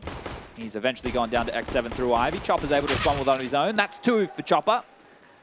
Tony Black across the board finding 2 as well, and this round is quickly turned on its head. It looked fantastic for ENCE, and everything fell apart, and that's what we talk about, the bomb going down when it's looking into those chaotic positions. Vega more than happy to push, more than happy to fight, more than happy to give you nothing. And if you think about what Duncan was saying, if you're a coach, what would you say? Put on that Any Given Sunday speech. They're not given any inches. Not given any inches. ENCE looking to take the mile. Not going to be the case, at least to start off this second half. And yeah. X7 approach might have looked a little bit weird as you you went into the start of that T-side pistol, jumping out. Pretty much just to see if he is the one to get any attention from both Chopper and Crush there, then obviously it's going to be a difficult target to actually get down, which is going to buy more time for the 3 players coming out of main. But it kind of just backfires on him and gets into a stage where he's not able to adjust his aim, and down Chopper. I actually think that opening kill that Sergey found actually made the trigger go quicker on the outside hit. Normally from the pistols I've seen from ENCE in this tournament, they do take a little bit longer. You know, they're happy to wait out a bit more. So they found that kill, and then they went. Now, I think that's the right call. It didn't pan out for them in the end as they're moving to the inner bomb site. The Glock's getting absolutely destroyed here, and a little bit of money able to be built on that UMP. And then we'll be moving into the first gun round due to that plant on pistol. Won't be an AWP, though. Yeah, no ops on site. And this is kind of how Vega Squadron started out their T-side as well. Didn't have an op until I think it was round 11 on JR. And this might be looking a little bit further ahead before they get anything out on Alu. It's okay. Definitely shown that they're capable riflers, each and every one of them. Now, going to be interesting to see how much of a different take on the T-side ENCE are going to have, and compared to Vega, or for that matter, how different Vega are going to play the CT side. Yeah, I can respect that Ivy push, knowing that they have lesser weaponry, right? You want to use those SMGs at closer ranges, and they were pushing, and that was the trigger for the outside hit to come in. They're able to take a lot of space, and Alexi B opens up on the board. This is where they need to mitigate and make sure that Vega can't play around those smokes. They can't push in and be so deadly, and Ariel's doing his best to make sure that Ivy is a place where no one can push. Crush has found himself over towards the old bomb train. Now the retake. Definitely an uphill battle as the T's have fortified themselves. Fantastic close plant positions, and that's the damage of the SMG from range, not being able to find the kill. A trade will come in. Now Chopper and Tony Black left last alive as, ooh, everything's falling apart again. The chaos is still falling in favor as Tony Black finds 2 coming down. Pop leaves Chopper in a one-on-one. Tapping the bomb, but sitting at he is. Alu doesn't think it's going to be on, and the diffuser's in. He's won the round. Chopper with the balls of steel finds the kill, finds the defuse, and not the kill. Alu will find the kill. And that is one of those rounds we're talking about from Vega. We saw it yesterday on the overpass match against NRG. It was a 2-on-2 towards that B bomb site. Crush smokes the bomb and just diffuses, and NRG fans around the world puzzled. Alu, that round was a bit elusive. It's a nice way of putting it. Tony Black somehow being able to find 2 frags there. I mean, ENCE so good after plan positioning there that you would have imagined that they wouldn't have too much issue of actually fending any retake off, but even with the steady position inside of Pop Dog, go down to Tony Black, he's able to find a follow-up immediately after. This is going to get deadly. There are 2 players over towards this inner bomb site. That smoke's going to clear, and JR is going to have to move his aim downwards. They're moving through it now. He's going to find 1, and they're not able to punish as he's going to Molotov off to mitigate the push. There is 2 players here, so this means ENCE, if they wanted to get into the box holes unnoticed and execute and try and swamp that in a bomb site, it's been completely thwarted, and they'll have to reconsider their plan. They do have a little bit of utility, 3 smokes, 2 flashbangs.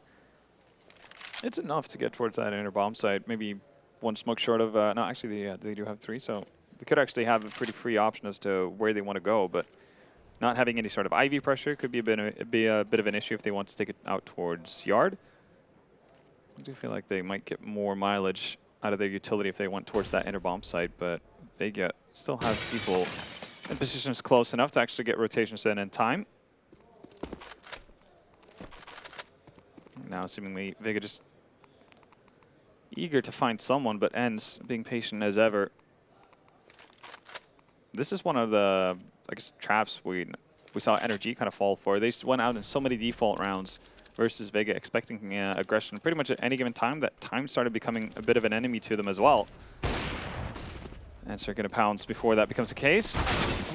Gordon looking the wrong way as Tony Black. He's going to fall. Now the bomb will go down, and X7 continuing some fantastic form as he punishes JR, over peeking the corner, and X7 is hungry for more, but maybe he's full as Hachi will find the frag, and that puts a lot of pressure on this 3v3 post-plant situation. Alexi with that smoke. He's going to try and use it defensively, but it's too little too late as Hachi's already pushed past, and he's going to find the kill. We have a 2-on-2 situation, and Crush is going to kill Alu, which now leaves Sergey, the star, the Finn, up from high ramp, will find the kill, and now the clock is his best friend as Crush on low HP. Just one bullet of that Deagle will be enough, and this is the round. Sergey's played this 2v1 fantastically. Gifted and aided by his teammates to get to this point, but ENCE able to get around on the board. That's their first T-sided victory here, and he's going to hunt. He wants to make sure that gun can't be kept. And unfortunately, he's going to go down. Crush will salvage the AWP. All in all, though. Look at the money, though. Yeah. Bloody hell. It's not ideal. We saw them obviously not opting to supplement that up when faced with a similar situation over on that T side, but we'll see if they actually decide to go for it again, because they would be looking at double eco territory regardless. So I think a forced buy is in order on the side of Vega. I'll see what you can do with it, but obviously X7 especially, but ENCE obviously stealing around a bit of way there. Didn't have a lot to work with going into it. I think it was the saved AK on Alu. That didn't even come into play as much as we would have expected. It was X7 just making sure he got forward, finding an M4 to his name as well to find 2 opening kills. He's definitely playing above his level throughout the rest of the matches we've seen so far. It has been mainly Sergey. Alu had a massive game yesterday. Alexi with a lot of, I guess, impact frags, leading from the front, going for a lot of aggressive plays on the CT and T side. But this is the pace change. It looks like it's going to be a fast out as jumping across, smoke's going to rain over, and I want to speed up the pace here. Alu going to find JR, and that's the saved AWP down immediately, but quickly retrieved by Crush. Was standing in tow. Now they know where he is. But unfortunately, something that did look fast is quickly slowed down. Whether or not this was the plan of ENCE just to take territory and put pressure on Vega remains to be seen. We did see Vega end up in a similar situation as well. Find an opening, get kind of out into the open, but getting staggered. That's going to allow for things like that to happen. Chopper going to get the kill on Alexi. And they mentioned it on the desk. Not the kind of guy who normally falls back once he finds first blood. So there's going to be backup from Crush to help him out. That's dangerous now, as these are the rounds where Vega thrive, but X7 wants to keep going where he left last round. Coming up the ladder is Hachi. That's the next duel. Did he see the top of his head? I don't know if he caught it. He definitely saw it the second time round. And now, back and forth we go. 3-on-2 situation for Vega Squadron. And the inside rotation will be the port of call. I think they're going to go for this as both players now rotating towards the low ramp. Crush is already on the scene, but he's not going to expect a player so close. He's going to get punished for this, surely. The shot is missed, and Crush steps up. 2 big AWP kills for him, and now Aerial, 13 points of health, takes the duel, gets the kill. Finds himself in a big one-on-one, but Crush, the hero of that round, putting another round on the board for Vega, saving them from utter destruction. As that one started so well from ENCE, an opening from Alu, but that stifled pace, that slowed attack was the undoing, giving Vega a chance to find kills in transition. I know one player who's going to be tearing out, or one, not player, but one person who's going to be tearing out his hair. Looking at that, that's Tommy. Lerpa is one of the main men behind ENCE. I mean, simply because that's been a pet peeve of him for the longest of time. Ever since we've had pretty much this iteration of Train being played, he keeps going back, hampering on teams that do this kind of thing. They get staggered out in yard. They don't really have a plan B as to where they want to take it, even with an opening. And all those nooks and crannies and corners that has to be cleared just become too much of a challenge, really, to take on. I think maybe a problem that may happen if Alexi hasn't actually, if there's no other mid-round caller, if no one is popping off ideas, when you're the in-game leader and you take that much space, you need to focus on your crosshair in that point in time because you are under a threat at any given moment. If you're not, you'll be a bad player like me, like I used to be. I was out in all the open positions, like taking duels and calling strats, whereas that's not something you should ever be aiming to go for. Sure, the information is fine, but you need to make sure you're in a position where not just going to get dropped and give up a weapon and lose the round. I feel like it's going to be more of a shared responsibility really on the side of ENCE in those kind of scenarios to make sure everybody has a good idea of what's going on. What is this? Is this a smoke up and spamming 2 MP9s through doing? It's the wild, wild west out here. Bomb's been dropped as well, so I don't really see Vega actually moving back from this either. This looks like warm-up. This is what it looks like. You know, if you're that kind of guy, that kind of player, you push Ivy so you can get the spawn kills in warm-up. Yeah. Anything to boost those stats. Thing is, Vega are doing it after we've started. It's going to net them a 10th round, so making the most out of these SMGs as well, though. Chopper getting a total of 2 kills. That's going to put his bank in a better position. Yeah, here's the problem with an investment like that, though, in the middle of a game. Early, it's fine, because you hope the flow-on effects and you can use it on that bonus round. But here, now you have the choice of, do I need to upgrade to an M4, which one of them has, and Chopper has held on to his MP9. And that's where you know you're going up against a pretty much full buy. You know it's going to be AKs with head armor. They're not going to be light on anything at this point in the match. Yeah. Well, they shouldn't be when they're on that T side, right? We know everything costs a little bit less. So it's still a mixed buy. We do have the UMP and the MP9 for Vega Squadron as a tactical pause is being used right now from ENCE. They have been able to find openings towards the yard, but I hope that doesn't lull them into that false sense of security. I think the best plan against a team like Vega is find that opening kill and then slow it right down. Don't give yourself a chance to be picked off one at a time because you know they're going to go for aggressive plays. And once you've strung them out enough that when they do push and you trade efficiently, just head over to a bomb site, maybe hit inside. You're likely to get a 1-on-3 situation. I think that's the key, right? Like instead of, I mean, it's been well and good finding opening frags, but they've pushed forward far enough to the point of no return a lot of the time. So they're not able to reset the entire round, just go into it as it would have been right out of the spawn with a man advantage. Yeah. And I think that's where ENCE can do the most damage, and that's where they can be the safest, at least, in order to find T-side rounds. Let's not forget, though, their one round came off the back of X7, finding 2 massive kills towards that inner bomb site. It wasn't even with a number advantage. So it's been an individual play as, here we go again, action towards the outer yard as JR up close and personal with the AWP. We'll find one. Now 5-7 in hand. Not X7, that's for sure, as he kills him, takes him out of the game. Into the hands of Sergey. Tony Black runs, getting a little bit overzealous there, but it is a 1-on-5 situation. That's the first one to fall. A minute left on the clock. Lots of time to work with, but space is not the friend right now. Sergey will drop in, able to get the kill, and one more ready and waiting is Chopper to take that fight. Thinks better of it, doesn't want to give up this situation. Knows they have the bomb. Knows they have to give him the 1v1s if he wants to have any shot in this round. Molotov and Flashbang in hand, but this time round, Vega are playing nice and safe. If you caught the trajectory of that nade, you might know where one of the players is, but not going to be aware of JR's positioning. And for as slow the start JR had to the game, obviously we didn't see him getting off too much on that T side. He's really getting into the thick of things right now. 16 kills. And ENCE, well, they have been taking timeouts, but not really finding too much results from it. That poster, did you see it? Oh yeah. Keeping the memes alive. What do you think about this? Because this is going to be, well, in theory, this should be a relatively easy round for Vega. Mm. Do you think that, because we're old. Yeah, very much so. They've just, and when I say they, I mean the young kids, they've just changed the word joke to meme. Yeah, no, they really have, and that annoys me. Yeah. I guess it's the evolution of the English language, but... Is it because of the joke is attached to a picture, so the combination of it becomes a meme? I don't even know what the definition of a meme is. I think the definition is just a joke. Oh. Without being too sure. I'm too old to look into this kind of thing. There's all these crazy words, like extra. God, yeah, it's don't... Yeet? Yeet, sus? Yeah, man. We're getting old. I can get on board with lit. At least I know what that means. Well, it kind of makes sense. Yeah. Like that's fire. Well, that's... But we come from a generation of people who are saying, you know, that's cool, dude. We're slowly getting outdated. We got Bart Simpson and stuff as our... Ay caramba. Keep my shorts.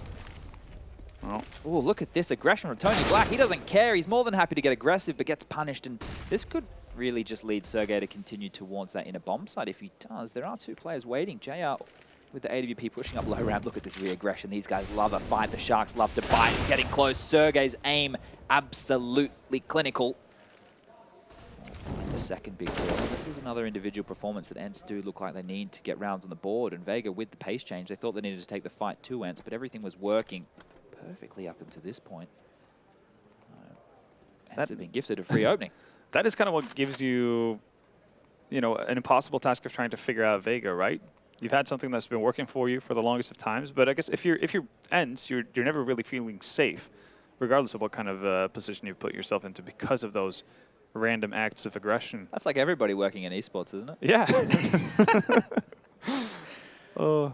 All right. As this round continues, this is the situation we were talking about. Just group up, trade onto a bomb side, and the frags continue to fall in favor of ENCE as Alu does find one, and that puts pressure on Crush and Chopper, who are both opting to stay towards that inner bomb site. You can see this is going to get planted, and they're not able to fight in that flurry. Good thing for Vega, though, as we talked about it a couple of rounds ago with GR saving that up, whether or not they were going to buy into it or behind it and whatnot, how that was going to pan out. This time they've actually created enough of a cushion for themselves, at least, to where they're going to be able to answer right back with a buy. Chopper still has that op in his hand, Crush with an AK, so if they're able to hold on to this, and considering the state of ENCE's money, it's very likely to be the case. I think they can be okay with giving a round away like that. It sounds weird, but it's kind of a bonus round in that sense. I think that's the mentality on Vega's side. I mean, yeah, we can throw something really different into play here. And if it doesn't work out, that's okay. We're still going to be able to come back. We can go back to what has been working on the CT side. But at least now ENCE has to be kept honest about how they go about taking map control outside of just going towards yard. Well, we talk about that hard reset potential, right? Obviously, it plays in more for that CT side. I like this. Yes, we did see it come out yesterday as well. Yeah. Bit of the AUG play on the side of Vega Squadron. Definitely don't mind it. I think it's cool to see new guns coming in, especially, you know, if they're not overpowered or anything. And I don't think that weapon is. It's just going to offer, you know, maybe a different dynamic. Some variance, yeah.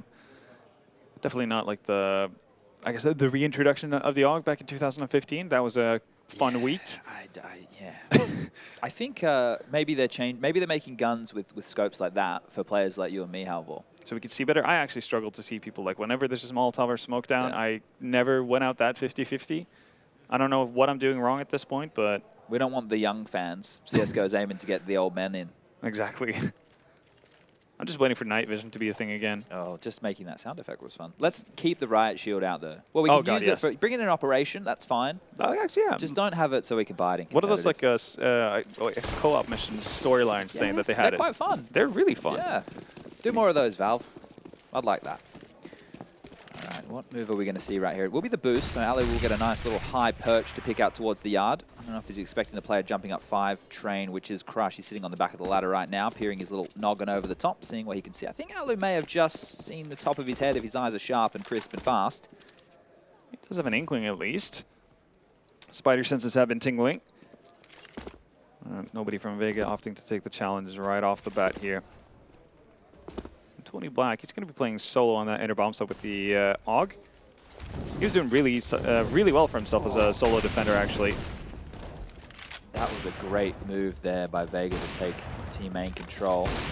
But both teams have their theory done in that regard, right? The Molotovs come in, let's skedaddle, let's get out of town, and then Alu spamming with the AWP to punish anybody who wants to be overzealous and push on in and try and play behind those choke points. So both teams with some very good decision-making right there.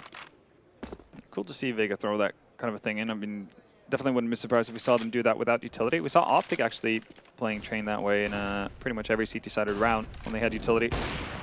Here we go. No smokes down on lower. That's going to allow for JR to at least get a trade. So all he finds him. But at least the jig is up here. Bomb is down on the inner bomb site, and Tony is going to go and get aggressive. Offering himself up to Sergey there, sitting in the back lines waiting for that smoke to fade. The awareness of this youngster on point and running into Alu is Crush, and maybe the hopes of Vega of being crushed here as their economy is whittled down. They should save once more. 2v4 inside retake. Near impossible, and that decision will be made. Cool thing to note about that round is we do see Aerial on a very quick chase here. is when the Molotovs did come in to Team Mid, they quickly made the transition to go and hit that inner bomb site. Now, the rationale for that is, if these guys are being so keen to have 2 members, which they knew because of the Molotovs, up towards Team Mid, it's likely that that rotation towards the inner bomb site is far away. Yeah. They've opted very swiftly to hit that site and punished Vega Squadron's move. And that's fantastic. That means their theory is done. Alexi's able, or whoever made that mid-round call, let's just assume it's the in-game leader. That makes the most sense. Yep. Made that very quickly, and that's fantastic. That means that they've definitely thought about these processes.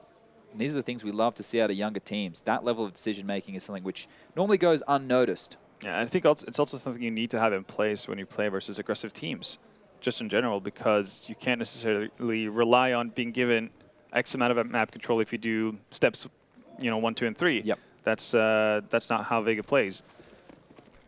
So you need to be on point with your mid-round calling. Tony Black, not going to go very aggressive towards Zenner this time around. Sergey will be there on the corner to potentially meet him. Bit more of a relaxed approach to it from ENCE this time around, but not your default setup coming out of the Finns. We've seen them work a lot around towards A main. Pop Dog to start things off. This time they've already placed 3 players towards Zenner.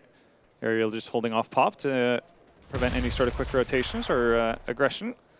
X7 being the only player really over towards the A area of the map. And he's going to be throwing out some nades here to potentially try to stick at least 3 of these 4 players on the side of Vega out in yard. Will be that inside hit, and they're just waiting for that utility to be expended. But while doing so, they're going to take a lot of damage. Chunk down. X7's going to find a kill. That's going to keep 3 members on that outer bomb site. So the inner hit is on, and Tony Black has to stand and deliver here. He has to be big and thick on this inside attack as he finds the first. Will die from above, and now Vega, this is crunch time. They have to go for this retake, and JR up a kill there. He will not miss. He'll hit that shot, and Crush is ready and waiting. He knows someone could be aggressive. He knows someone could be pushed, and get the better of Ariel. These kills being given away from ENCE here before that bomb has even gone down. It's going to apply a lot of pressure, and in transition, Alu, the veteran of the squad, will find one. 2-on-2 situation. Down low ramp, they drop, catching JR off guard, and now they've swung this round back in the favor of ENCE. Hachi not having a fantastic game to this point. This could be a massively influential round win as the bomb still yet to be planted, opting to do it in open position. He has a chance here. Can he swing? Can he push? Does he know? He's unable to get the kill, and ENCE holding on by the skin of their bloody teeth. That round got dicey. That's such a risky plant, though. That is so risky. If Hachi's, 2 steps forward, he can actually get that kill. Deny the bomb plant. Time was running low there, as you can see, once they drop down lower here. I mean, yeah, bomb goes down with 5 seconds left. That means that Alu needs to be 100% precise on that return frag. Otherwise, it's a round for Vega Squadron. Oh, now they're in a horrible position as this menagerie of a buy has been thrown together, and Alu's confidence is building now. Happy to go for that team aim pick, given up. The opening is JR, jumping away with knife in hand, he falls. And now this is where, hopefully, if you are an ENCE fan, they play the percentage Counter-Strike, and they just trade out efficiently onto a bomb site. They have all advantages right now. Normally on the T side, you have to get through the choke points, but spreading that CT defense with the number advantage, with the utility advantage, with the weaponry advantage, this is their round to lose. Free kill for Alu as they continue that aggression. Choppers get one of his own, but has to now dance at the back of the 5 train. They know where he is. Molotov to get him out of position. There it is, just trading efficiently, using their utility well, finding the kills that they need to. Crush's position should be given away, but he will find a kill. This is where it gets interesting, in this fray, in this scurry around the bomb train. Both players from Vega happy to play around the smokes. Tony getting another kill. And 2-on-2, as the pace doesn't slow into Crush's crosshair. X7 peaks and he'll fall. Alu on 7 HP. This was the round to lose for ENCE, and it looks like it's going to go in that fashion.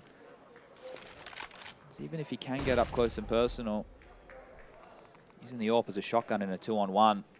It's one of the more difficult tasks, and Tony continues to peak, almost unnecessarily giving away his life. 15 seconds left, though, so it's on to Alu to make the move here. Oh, I say that. Tony's going to re-peak once again, just from a different spot. Those rounds, man, that was a 2-on-4. Yeah, but again, I mean, ENCE ran into a bit of a same issue, or similar issues to what they did, in earlier rounds where they find an opening towards yard. they find it. They pretty much make it very clear that they're going to commit to yard, but they don't actually clear out positions with players moving forward. They still get stuck back at the far end towards Team In and Pop Dog, E-Box, and the likes of it, and basically stand there throwing out utility. And Vega, they do get the time somehow, some way to actually make the rotations end towards the right bomb site. It allows them to do chip damage here and there, and as much of an advantage as ENCE find themselves in, they're just not, I guess, realizing the fact that they're so well, faring so well as they are. Yeah, I guess, the smokes and Molotovs that they're actually putting down and somehow making their life more difficult. Yeah. Which is not the application by any means. Now the buy has come in. Alu did make the purchase before everybody else on his team. And they were discussing what they want to do with this. He quickly hit tab. Can see Alexi's having a bit of a rough time here. He's sitting in the bottom of the scoreboard with only 9 kills. On the other side of things for Vega Squadron, Hachi's only got 8 of his own. So yeah, I think impact late for either of these two is massive. Yeah, I think actually Alexi had around 9 kills going into the second half. That's not ideal by any means, is it? Really struggling for the in-game leader to find entries. One upside is, though, that Alu was not having the most impactful first half either. He's on 19 right now, so can be relied upon to find something. But look at this. A half committal from ENCE here. ENCE and Aerial Alu actually moving out into yard. Gonna find the opening again, and this time they have actually moved forward. Yeah, taking the space this time and not lobbing too many smokes around the bomb train. Gonna push through one of their own, give them a taste of their own medicine as Aerial. He's got all the right signals this round as he follows up with a kill on JR, and now Crush and Tony Black in another situation where they really shouldn't have any stock in. Tony Black's going to find one. Damage being constantly done around this bomb train is now it's flipped on its head once more. Alu left in another 2-on-1 clutch. At least the bomb's down this time. At least he can just play the timer. Oh, did he see the feet though? It looks like they know. Oh, they don't know where he is as they push around. They run straight into his arms. They will find the kill. He's going to get on the defuse. He does have a kit. Yeah. That will be the round for Vega, and the bank right now for ENCE is not looking good. We will have the loss bonus of 2,400 come in with the plant, so they should be able to get a buy, and Vega actually decide to take the pause this time around. This is getting real spicy. This is the pick of ENCE. It is. I mean, I'm left with the same kind of stunned face and feeling as yesterday when Vega just kept climbing back into it, because we've been in so many situations where the opening frags go the way of ENCE.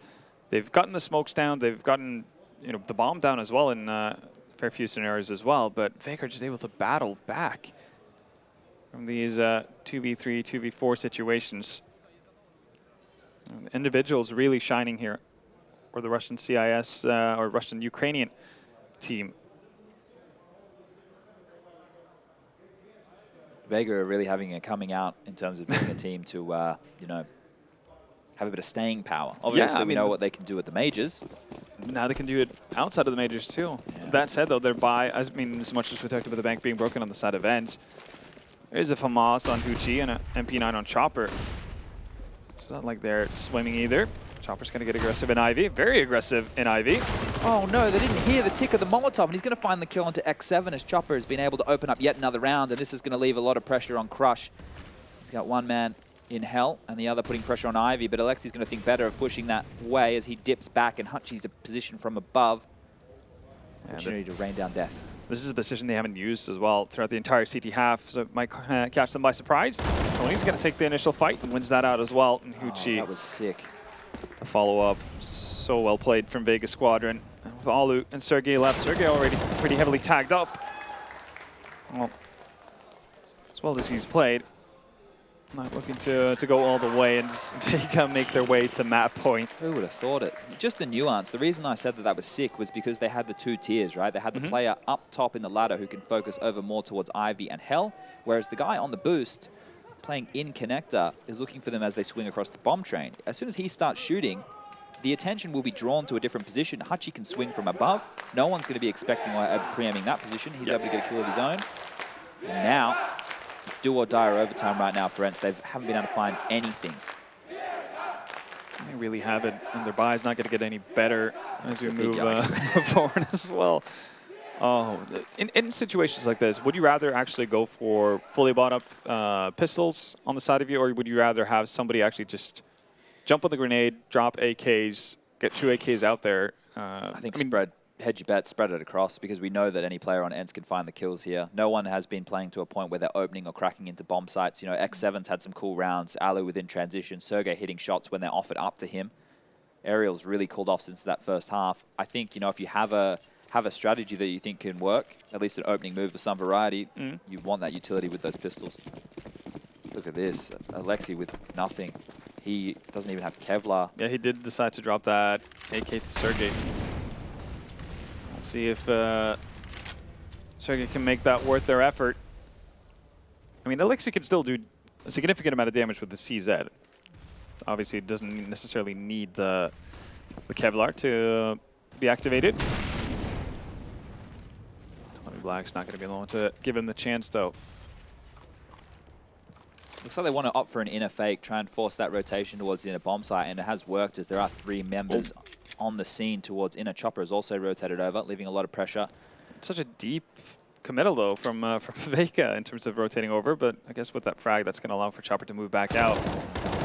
This one here is going to get interesting as X7's finally able to get a kill for ENCE, and now they're making their way onto the outer bomb site. Sergey the star, he rings true, but damage being done from Chopper. Everybody else is rotated over now from Vega. This is do or die for ENCE, as it's overtime or bust. Now, they need to make sure they can trade efficiently. X7 with more pure aim, landing a little dink onto Chopper. Half HP for him now, but swarming the bomb train. This is where they thrive. This is where they get it done. Vega going to take map 1, the pick of ENCE. The battling back, the scrappy rounds. What a fantastic showing for the fairy tale of these guys. Yeah, the fairy tale is moving towards a happy ending here for Vega. Everybody, again, getting into the thick of things. And what's so impressive to me is that, yeah, Huchi's been a consistent performer for them for the better part of the tournament. He comes into this having a bit of a rough go of it, but everybody else is there to fill the boots, really, of Huchi. Tony Black, again, having a stellar game. I think he ends up with 25 kills. Yeah. Just team effort from start to finish on the side of Vega. Yeah, one of the keys that I think, you know, the desk would definitely be outlining is the fact that we would think more strategy would be coming on the side of ENCE. They didn't seem to have anything that was working or anything they could go to as a bailout. So I'd be interested to see how they want to break that one down. Yeah, absolutely. And I guess one of the things that we don't, I guess, talk about highly enough on the side of Vega is how good they've been at actually playing off each other as just individuals. I mean, as much as we see or say that they don't necessarily come out to their T sides with a ton of tactical prowess, on the CT sides and how they play off each other in these 2vx situations, they do, they work perfectly together. And I mean, I'm not sure if that's because they practice that way, so they're, I guess, used to the chaos that it brings with it in after-plant positions and whatnot, but they're able to win out these more often than not. Well, let's see what the desk has to say about it. Stunner and the boys, take it away. Yes, that's right. Tony Black running the train yards here. In fact, grabbing his JR, letting that chopper spray down on the likes of Alexi's behind. And perhaps we take a look now at how this one got to all 30 rounds. Yes, well crowbarred, Vega. You got them all in very, it. very good. You got them all in there. I think just like we got all the rounds in the game. We got all of the rounds. And I think Vega definitely had a good showing in that first half. They got all the rounds they needed to. We obviously knew they couldn't get 10 rounds in that first half on their T-side train, but they got the needed 5 or 6 rounds. The second round, Eco round, didn't prove to be as vital to that success as you would have thought when they first won it. They got reset. But I think the key thing for them in that first half was constant Ivy pressure, which allowed them to rat around the outside bomb site, like I kind of talked about in the early segment, as well as have the inner takes open up and get like 1-on-3s, 1-on-4s towards the inner bomb site where they could play a little bit aggressive in the post plant scenarios. And then the second half hit, and it looked like ENCE was in full control, actually. Like, I don't know how you felt, Duncan, but it definitely seemed like ENCE let that slip away from their fingertips right there towards the end. Yeah, like the power dynamic in the game was the first half. Okay, if you see that you've got 10 rounds, a casual fan's going to think, oh, is the game almost over? It's CT side train. That's supposed to happen. In fact, bearing in mind, Sergey was going absolutely ham, as he referenced playing that inner site. I thought they should have gotten more rounds if they wanted to win this game, because when they swapped over, okay, Vega's running it all the way back. In fact, fragging on CT side from a number of the Vega names has been one of the key components to getting back inner maps, to winning maps against the bigger names. So what you found later was, yes, it was such a struggle for ENCE to get high on the scoreboard. They were stuck on 11, on 12 rounds. But there was obviously that point where they won the round, they got to 14. I thought this was game over. Like, this really looked like it. Obviously, we had that crazy force buy that had to come in. It was so many clutch rounds in this one. We really did have a lot of those. Actually, generally, I've been surprised by how the Vega Squadron have played the clutch rounds, because we know they can play aggressively, they can play in your face, but they've actually played fairly smart when they've been in these X on X situations. So ultimately, you got to give it to Vega. They're the ones who made the players to get back in the game. I think this is a crusher if you're the ENCE guys, though. You really thought a couple of times in the game that it was yours. Yeah, especially given the first half scoreline of 10-5. I mean, right then and there, you should have that driver's seat locked down, your seatbelt loaded, and kind of running away with it at that point, given the the second pistol. Yeah, runaway train, you could say. Coming back on that runaway train. Something that I even noticed at the end of that first half was Hutchie, who we've seen have a pretty good tournament for Vega, was sitting at like 2-14 with 14 damage around. And they still managed to come away from this. Hutchie and Crush combined this game for 1-9 in opening duels. And they still managed to win against ENCE here. So ENCE had all the things going for them. It's a little bit alarming that, like I said, they didn't walk away from this win. They had Vega's economy on the brink on a couple different occasions. But Vega, and even with opening picks, I think Olu was something like 5-0 in opening picks in this game. And all your stars have turned up. If you get these 3 players, big fragging, 20-plus kill, that's pretty much supposed to be a runaway victory. But instead, I mean, like you saw here, the scoreboard doesn't really show much in terms of Vega Squadron. That just shows they're just winning rounds. They're not putting mad kills on the board every single time. Yeah, they're making 2 and 2 plus, 2 plus 2 equal 5, right, John? Don't know if that's exactly what they're doing, Trace. I don't think they can pull that off. But yeah, they definitely won. I would ask where the extra 1 came from, but you've been known to slip one in there now and then. Yeah, slip an extra 1 in. That's right. Thank you so much, Duncan. My God almighty. If you pull them apart, there's always space to fit an extra 1 in there. Kind of like a reverse. Anyway, let's talk a little bit about some of our stats leaders, at least here in our head-to-head. The map's best players would be Sergey and Tony Black statistically, but let's talk about what they were bringing to the table outside of perhaps their stats. Well, Sergey was holding down the inner bomb site very well in the opening half. He played really well. I think the first half was actually a little bit carried by Ariel. I want to say he had something ridiculous, like maybe like 15 or something like that kills at the end of the first half. But Sergey was kind of dwarfed by Tony Black. Tony Black came up time and time again in those mid-round scenarios for Vega Squadron, which is where they thrived because they were losing the opening duels. JR a lot of the time was finding himself getting picked on those crucial rounds. I remember he got picked running towards E-Box. So Tony Black was the one that brought it back in like the 3 versus 5 scenarios. People have to realize this is a player where obviously under his old alias Kibakan, he was completely out of the pro scene. He was playing for these smaller teams like CIS Miners. I did an interview with Senia, obviously legendary Na'Vi figure, not that long ago, sometime this year I think, and he actually referenced this player. And yeah, he's someone where there was never going to be anywhere back to the top end of the scene for this player, but he's gotten on to Vega Squadron, obviously a team that they don't have a load of money, they're not going to be able to sign big names. They've taken a chance on him. He's changed his name himself. And he's been having a great tournament so far. Like, the stats aren't crazy, but he's had a whole bunch of maps where he's had top frags when they needed to. Crucially, a bunch of big players as well beyond the scoreboard alone. So, impressive stuff from Vega Squad. You have to give it to them that they won this one. And I guess would this set up this ENCE lineup to feel a little bit more deflated going into the second one? Or perhaps you let that 10-5 lead just sort of skate away from you, and then now you lost the first map, but you go into the second map. How is it that these guys can hope to keep their heads high? Well, luckily, these are all maps you can play. Like, yes. You know, going into this next one, we're still potentially even a favorite to win this one. You've got to have that mentality. That's actually where, I know they've got a lot of young players who've never been in this situation before, but that's where the best of 5 works to your advantage, actually. If this is a best of 3, yeah, if they have a great next map, we're out. We can't control it. But in a best of 5, you reset, you know it's a good map for you, you come back and play a good game. Once you win it and you won 1, you just start all over again, then it's a best of 3 to decide the championship. There's real ways you can sort of, if the coach does a good job, frame this mentally, so it's not a big deal. I agree. If you look at it, on paper, ENCE should be favored in pretty much every matchup. But when the crowd got into that first map, when Vega started to rally at the end of that game and they started screaming Vega, there's no one in that crowd that's supporting ENCE right now. And you can tell they kind of crumbled right there. So that's the one thing they need to brush off. I don't know if they'll be able to solve that throughout this series. But yeah, on paper, they should be favored on every map. I couldn't tell if they were chanting, because we were sitting considerably distance away. Couldn't tell if it was like Vegeta or vegan or what was it, because it's all muffled through the walls, right? But either way, just like the plants that the vegans also prefer to eat, we're going to be talking a little about Inferno. Perhaps some of the plants that are going on over there. I hate I don't know how that one works. I actually dislike these people. I guess there is like some plants somewhere on the wall or something, some ivy there or something like this. So yeah, there you go. Like, those could be the plants you were talking about. Yeah. In the end, if ENCE is unable to overcome the final boss of Vega, they must be playing the Japanese version of Street Fighter 2. Little piece of trivia for there. Okay. You know anything about that, Sean? I know zero about. It's because M. Bison, as we call him in the West, was actually called Vega in the Japanese version. But because Bison was the name of the boxing character named after Mike Tyson, that would have been a copyright flaw, and so they had to rotate the names of the champ. So anyway, that's just some references from 1993 for you. So let's get back to this game now, because some of the casters in this game weren't even born in. I'm pretty sure some of the players for ENCE probably weren't even born in 1993. Kind of crazy, isn't it? Yeah. But I guess we do need to take a little bit of a look at Inferno here, and perhaps how this could go differently. Sean, what do you got?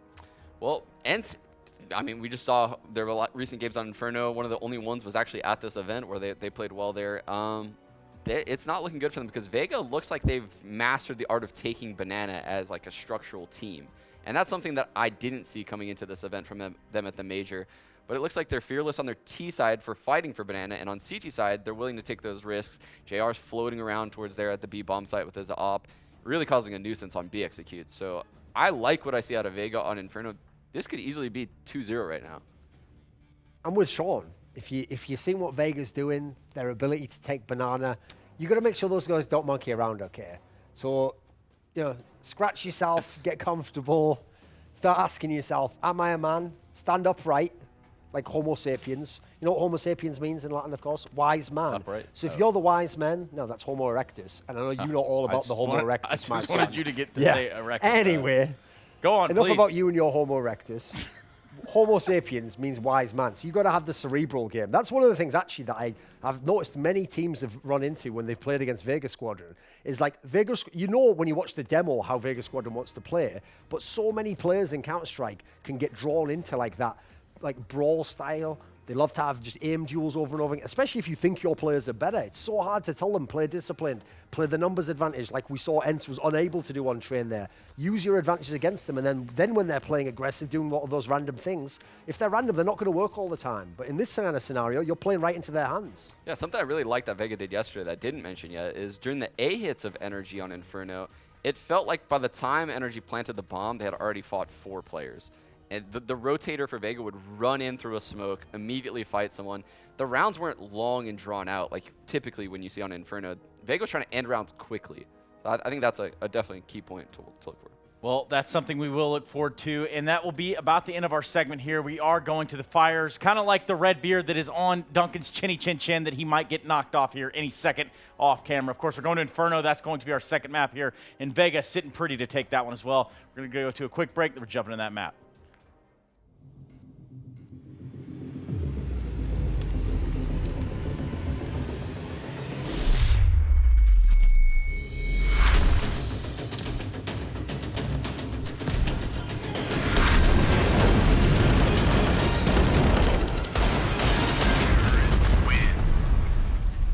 Loot Bet.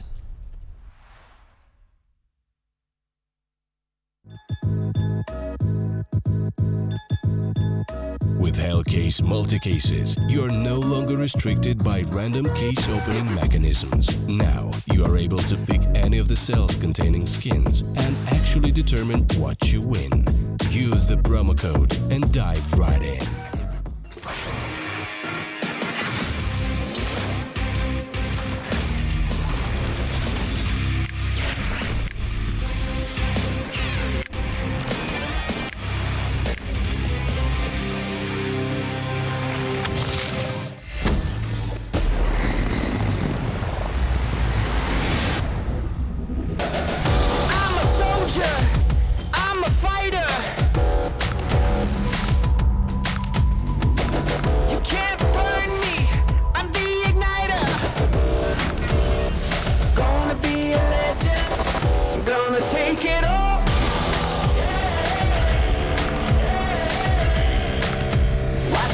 Like a wreck.